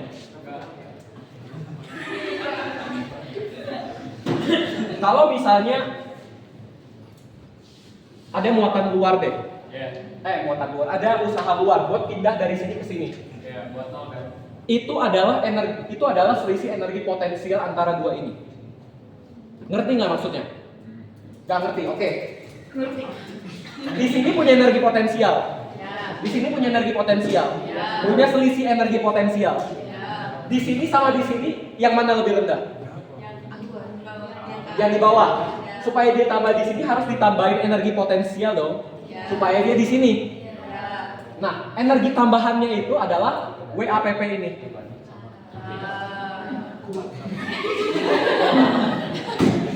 Kalau misalnya lalu kita buat energi yang ditambahkan ini itu kita buat persatuan muatan. Kebayang? Jadi satu kolom, kalau misalnya ini kan punya kolom tertentu. Kalau misalkan ini satu kolom, usahanya tuh butuh berapa? Itu adalah beda potensial antara dua titik ini. Beda potensial listrik. Nah, kalau ngerti itu kayak gini. Odai. Nah, Namanya coba. gini, dari A, dari sini ke sini, kan lu lihat nih, antara medan listrik sama perpindahannya, kalau misalkan di dot, dia nilainya akan maksimal kalau misalkan searah.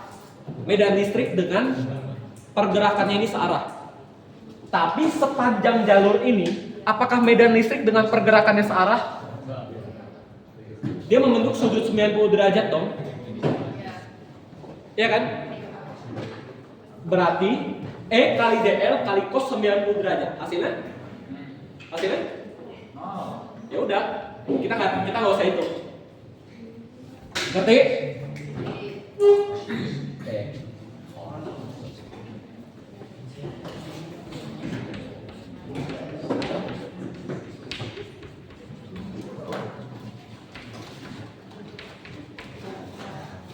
Tuh tiga ngerti?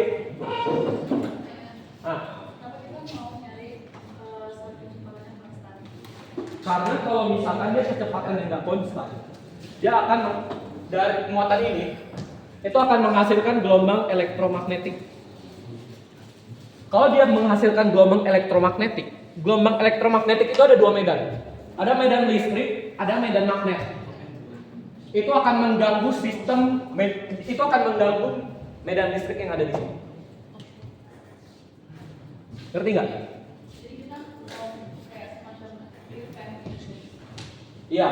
Jadi kayak intinya tuh dia tuh kecepatannya harus konstan. Kalau misalkan kecepatannya nggak konstan, kita akan yang astro sama fisika akan pelajaran itu di mata kuliah medan elektromagnetik semester 4.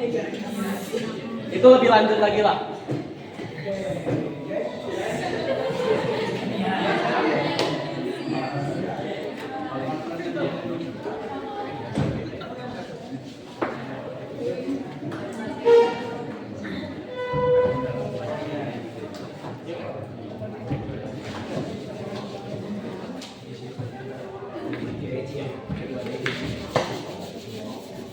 Ya berapa sih sekarang? Kita agak cepat aja ya.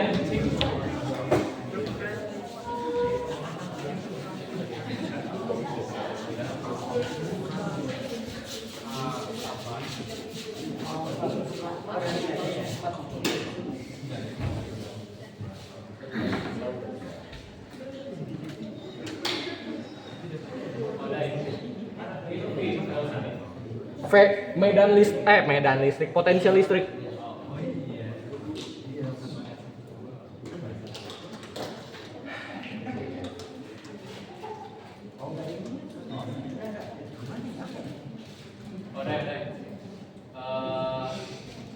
Kenapa R mana?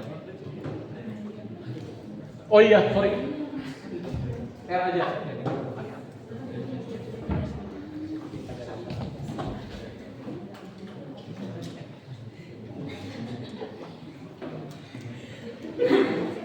Satu soal terakhir guys, gua janji ini terakhir.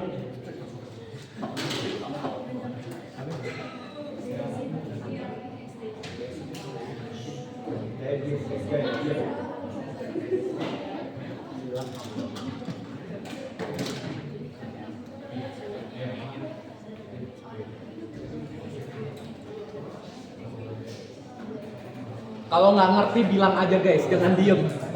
Gue bisa baca pikiran kalian, gue juga sepantaran sama kalian ya.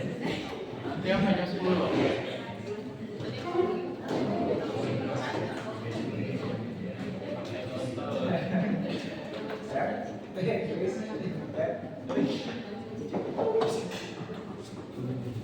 Oke, udah gua kirim soalnya di grup ya.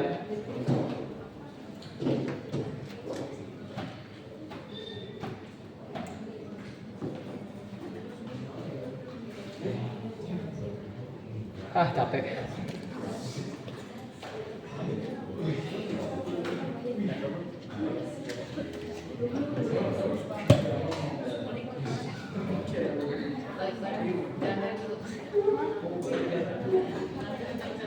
Ngantuk ya guys? Bener, serius gue juga capek.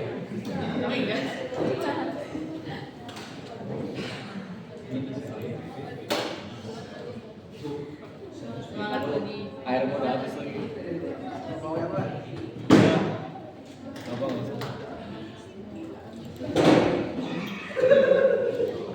Gue lanjut ya. Dua buah muatan titik Q1 dan Q1 2 mikrokolom dan Q2 minus 2 mikrokolom berturut-turut ditempatkan pada bidang XY di titik ini dan ini. Jika diketahui nilai potensial listrik adalah 0 pada titik yang jauhnya tak berhingga, maka tentukan potensial listrik di titik pusat koordinat 0. Gua hapus ya, gua pindahin ke slide sebelah deh. Sarannya, formulanya.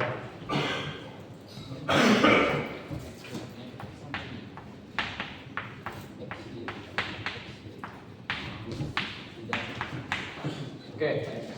Kalau misalkan ini gue ilustrasikan, ini sumbu Y positif dan ini sumbu X positif. Muatan Q1 ada di minus 4, berarti anggaplah di jangan gini deh. Mana sih? Gini aja deh.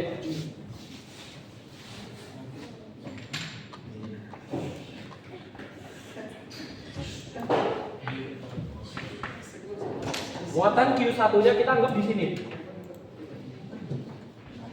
Ini Q1. Lalu Q2-nya ada di 0 minus 2, berarti di sini ya. Jadi Q2-nya di sini.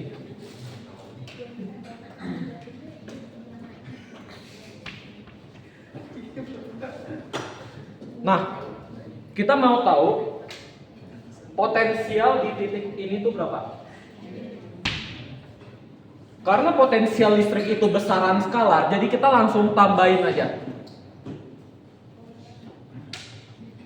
Gimana cara nambahin? Ya udah, potensial di titik 0,0 akibat muatan 1 seper 4pi epsilon 0 kali Q1 nya berapa? 2 mikrocoulomb dibagi 4.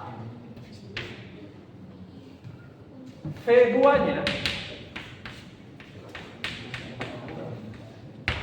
bedanya ini minus 2 mikrocoulomb per Satunya emang plus. 2. Hah? Enggak, dia nanya kenapa kok gitu. Enggak usah kayak min 4. Oh, Jaraknya. Jaraknya. Berarti potensial totalnya itu adalah V1 ditambah V2. Kebayang nggak kalau misalkan kita langsung tulis gini? Ya.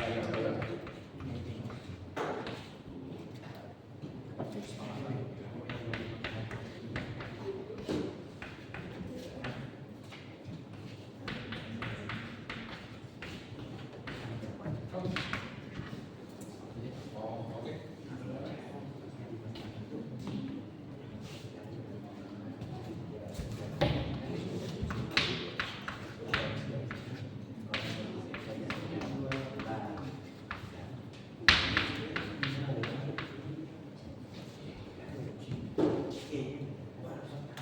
Hitung coba berapa?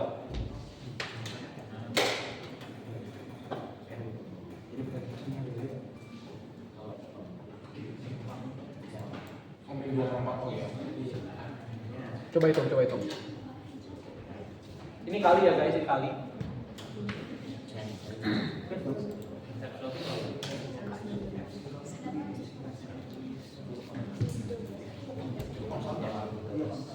Sembilan kali siapa? 9 kali 4,5. 4,5 kali 2,3 berapa? 4, iya.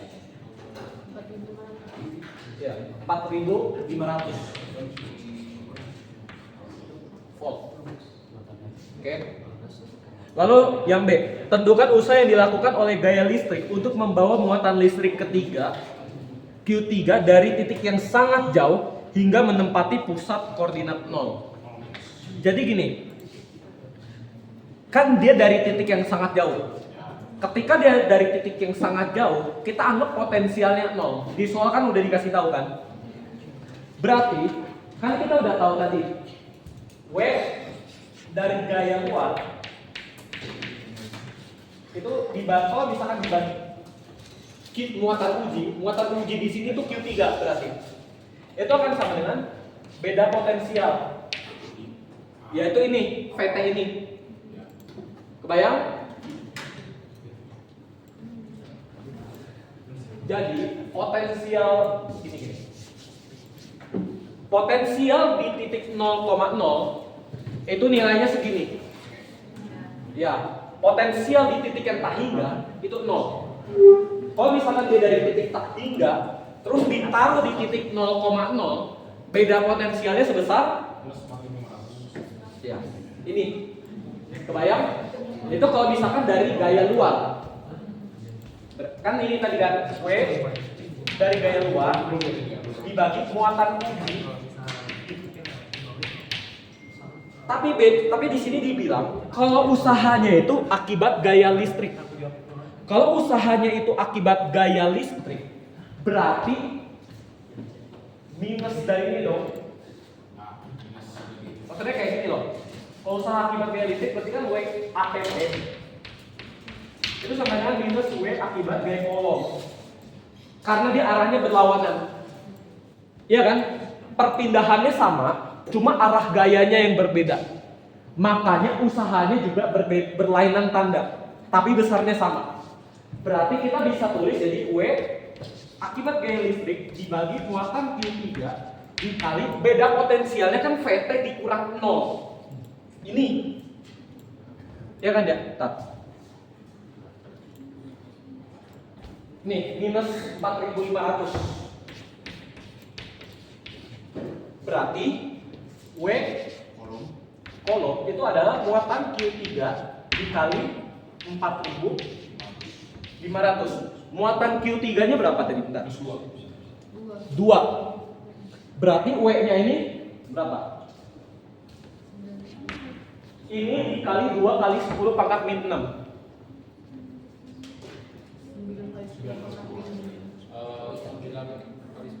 9 kali 10 pangkat min 6. Satuannya? Energi.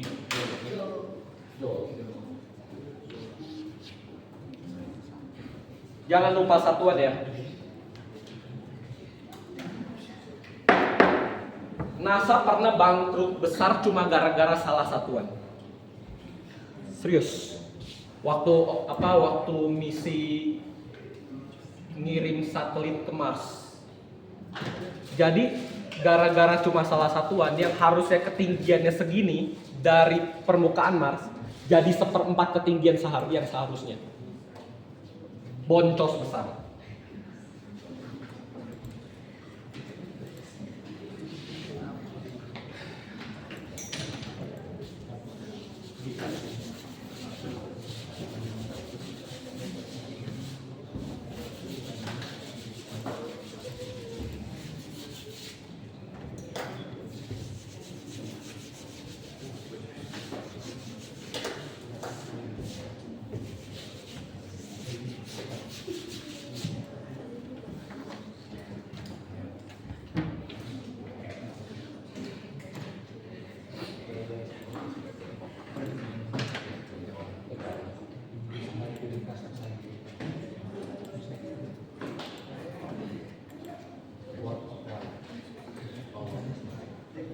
Oh iya, ada yang gue lupa jelasin tadi.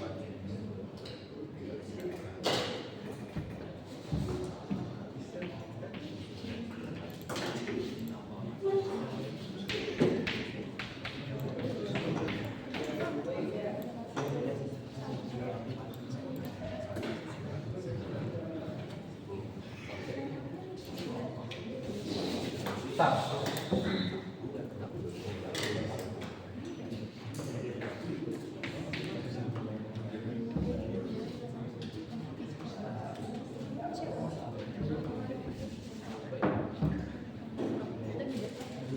Gimana ya? Intinya gini. Kan kita tahu ada yang namanya potensial listrik tadi kan. Kita tahu ada yang namanya potensial listrik. Ada juga namanya energi potensial listrik. Kan gue udah bilang tadi, potensial listrik itu adalah energi potensial dibagi muatan, persatuan muatan. Berarti kalau kita mau cari energi potensialnya, itu adalah beda potensial dikali dengan muatannya. Ya. Jadi ini namanya energi potensial listrik.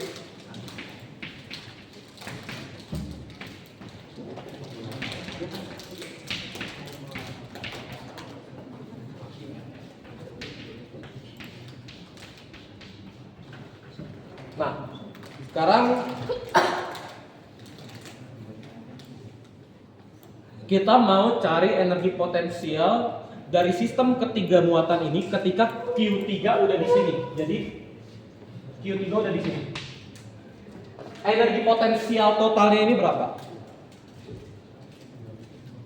Jadi kita hitung dulu. Langsung aja lah ya. U1 tambah U2 tambah oh sorry, ini energi potensial antara U1 dengan antara Q1 dengan 2, Q2 dengan 3, dan Q1 dengan 3. Gue langsung aja.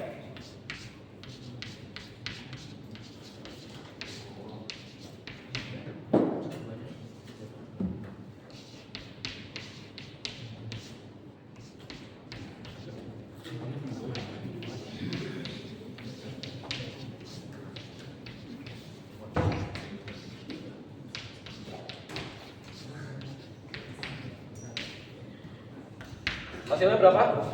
Bantu hitung dong guys.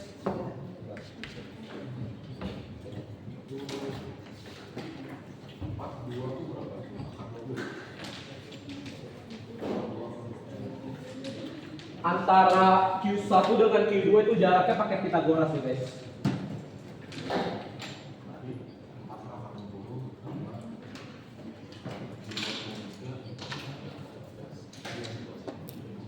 Nih.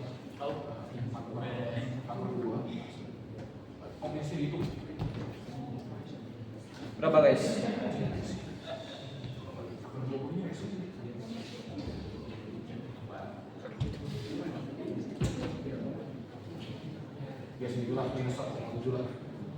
Berapa?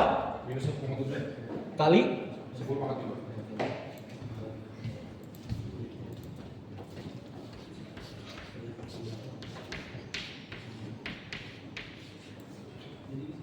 Ngitungnya teknis lah ya. Oke. Paham sampai sini? Ada yang mau ditanya lagi?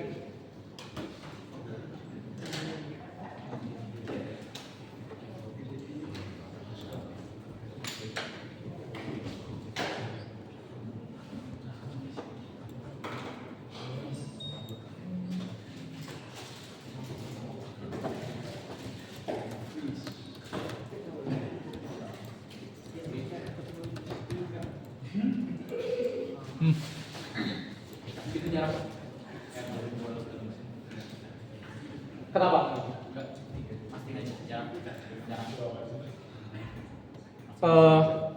Jarak antara R1 dengan R2 ini kan dari sini ke sini kan 4. Dari sini ke sini kan 2. Pakai Pitagoras aja dong. Kalau nggak salah jaraknya itu 2 kali 5. Iya kan? 2 kali 5. Jadi R1 2 ini 2 kali 5. Ada yang mau nanya lagi guys? Atau ada konsep yang mau ditanyain cuma gue belum jelasin?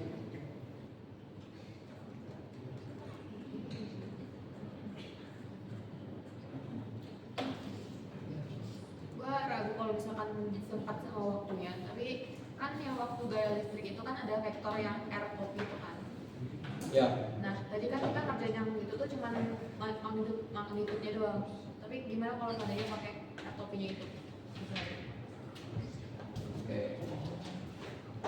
Kita pakai contoh soal ya.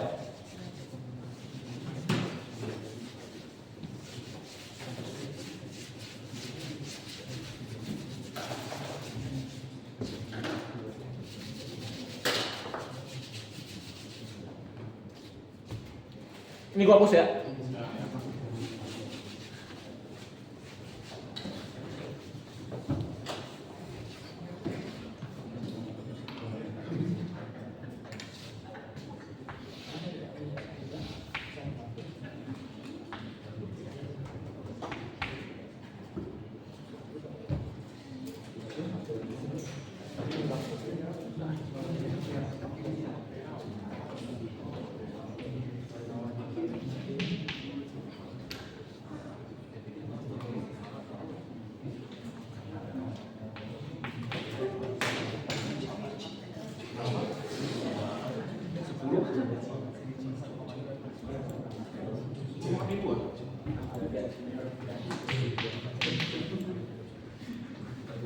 Pangkat minumnya belum kamu masukin. Hah? Enggak ya tadi. Oh.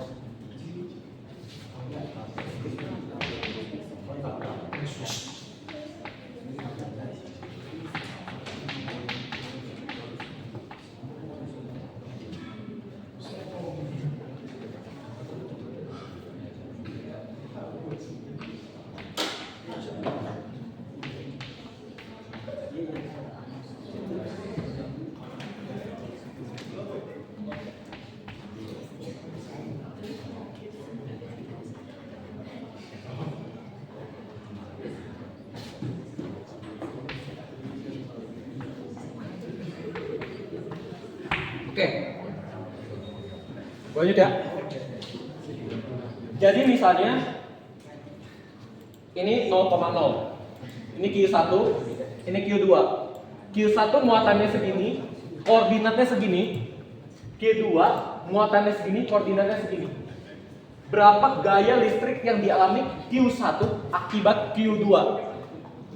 Jadi gini, kan kita tahu gaya listriknya itu adalah 1/4 pi epsilon 0 dikali Q1 dikali Q2 bagi R kuadrat dikali R topi. R topi itu adalah vektor satuan. Jadi vektor arah gaya ini apa ya, maksudnya vektor yang searah dengan gayanya itu, tapi dia besarnya 1. Kalau misalkan kita buat dalam formula, itu akan sama dengan ini. Jadinya dia akan sama dengan 1/4 pi epsilon 0 Q1 Q2 per R pangkat 3 dikali R ini. Jadi gini, Oh, di yang biasa itu magnitudenya. ini vektornya. Yang biasa. Yang mana ini? Yang biasa. Yang biasa. Ini? Iya, magnitud. Ini magnitudnya. Kalau yang itu arahnya. Iya. Wait, oke. Jadi dia dialami oleh 1 akibat 2. Jadi kalau misalkan kita bisa nebak nggak arah gayanya ini kemana? Arah gerak gayanya kemana? Dia ke dekat itu. Ke atas. Tapi kita coba hitung berdasarkan vektor. Jadi gini, R ini kan kita mau menganalisis yang dialami oleh Q1. Jadi R ini itu adalah arah dari muatan sumber ke muatan uji. Muatan sumbernya itu ini, muatan ujinya tuh ini.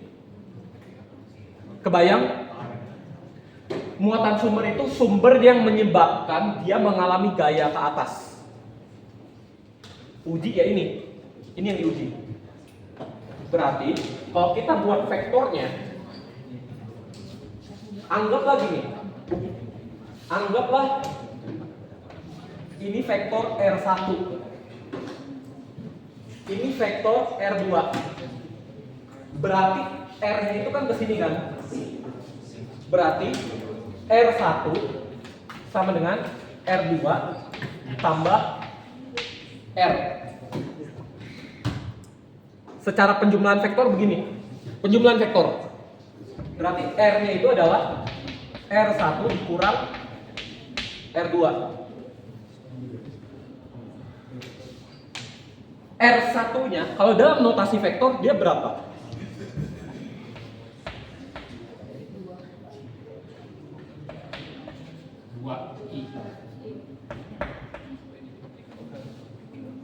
Kalau R2-nya? 2i wajib. Hah? 2i wajib.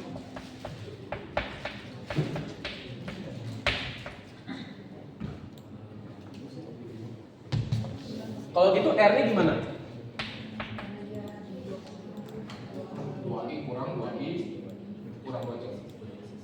Jadinya? Wajib. Hmm? Oh iya, minus wajib.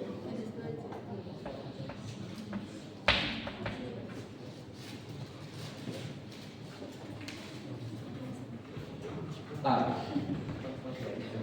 Oke. Untuk dalam perhitungan ini Q1 dan Q2 besar muatan apa? Tanda muatannya dimasukin. Jadi minusnya ikut dihitung.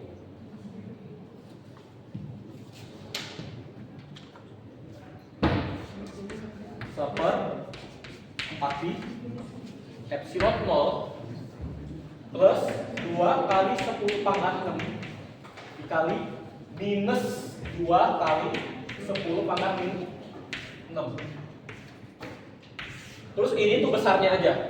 Besarnya berarti 2 ya. 2 pangkat 3 dikali minus 2 J. Coba hitung berapa?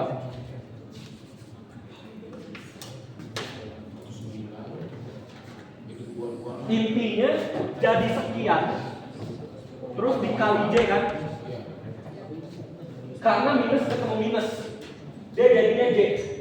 yang dua itu nanti diakan Ini, dua yang J ya, dan ke iya dimasukin. Dia kan hasilnya sekian J dan dia tandanya akan positif.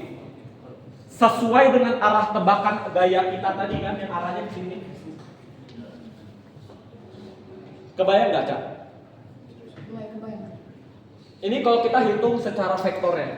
Tapi kalau seandainya di soal dulu bisa ngebayangin arahnya kemana, nggak perlu kita tinggal dari magnitudonya doang. Iya. Berarti ini kayak kalau seandainya nggak perlu, nggak usah. Ya kan karena lu nanya kalau misalkan perhitungan secara vektornya gimana kan? Ya begini. Kalau misalkan apa ya, menurut gue ini agak ribet dan buat yang nggak suka fisika ini akan terlihat susah. Gue ngerti. Jadi kalau misalkan saran gua, kalau misalkan emang udah kebayang arahnya gimana, cari aja besarnya.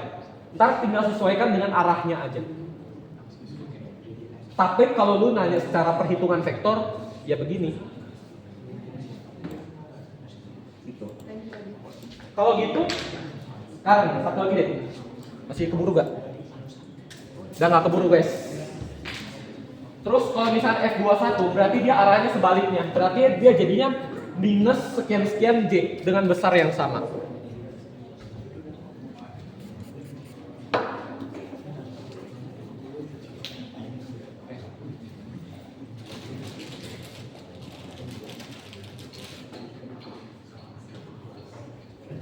Oke guys, jadi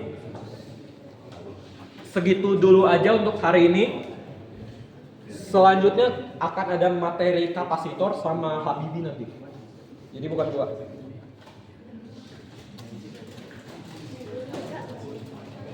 Semangat guys UTS-nya.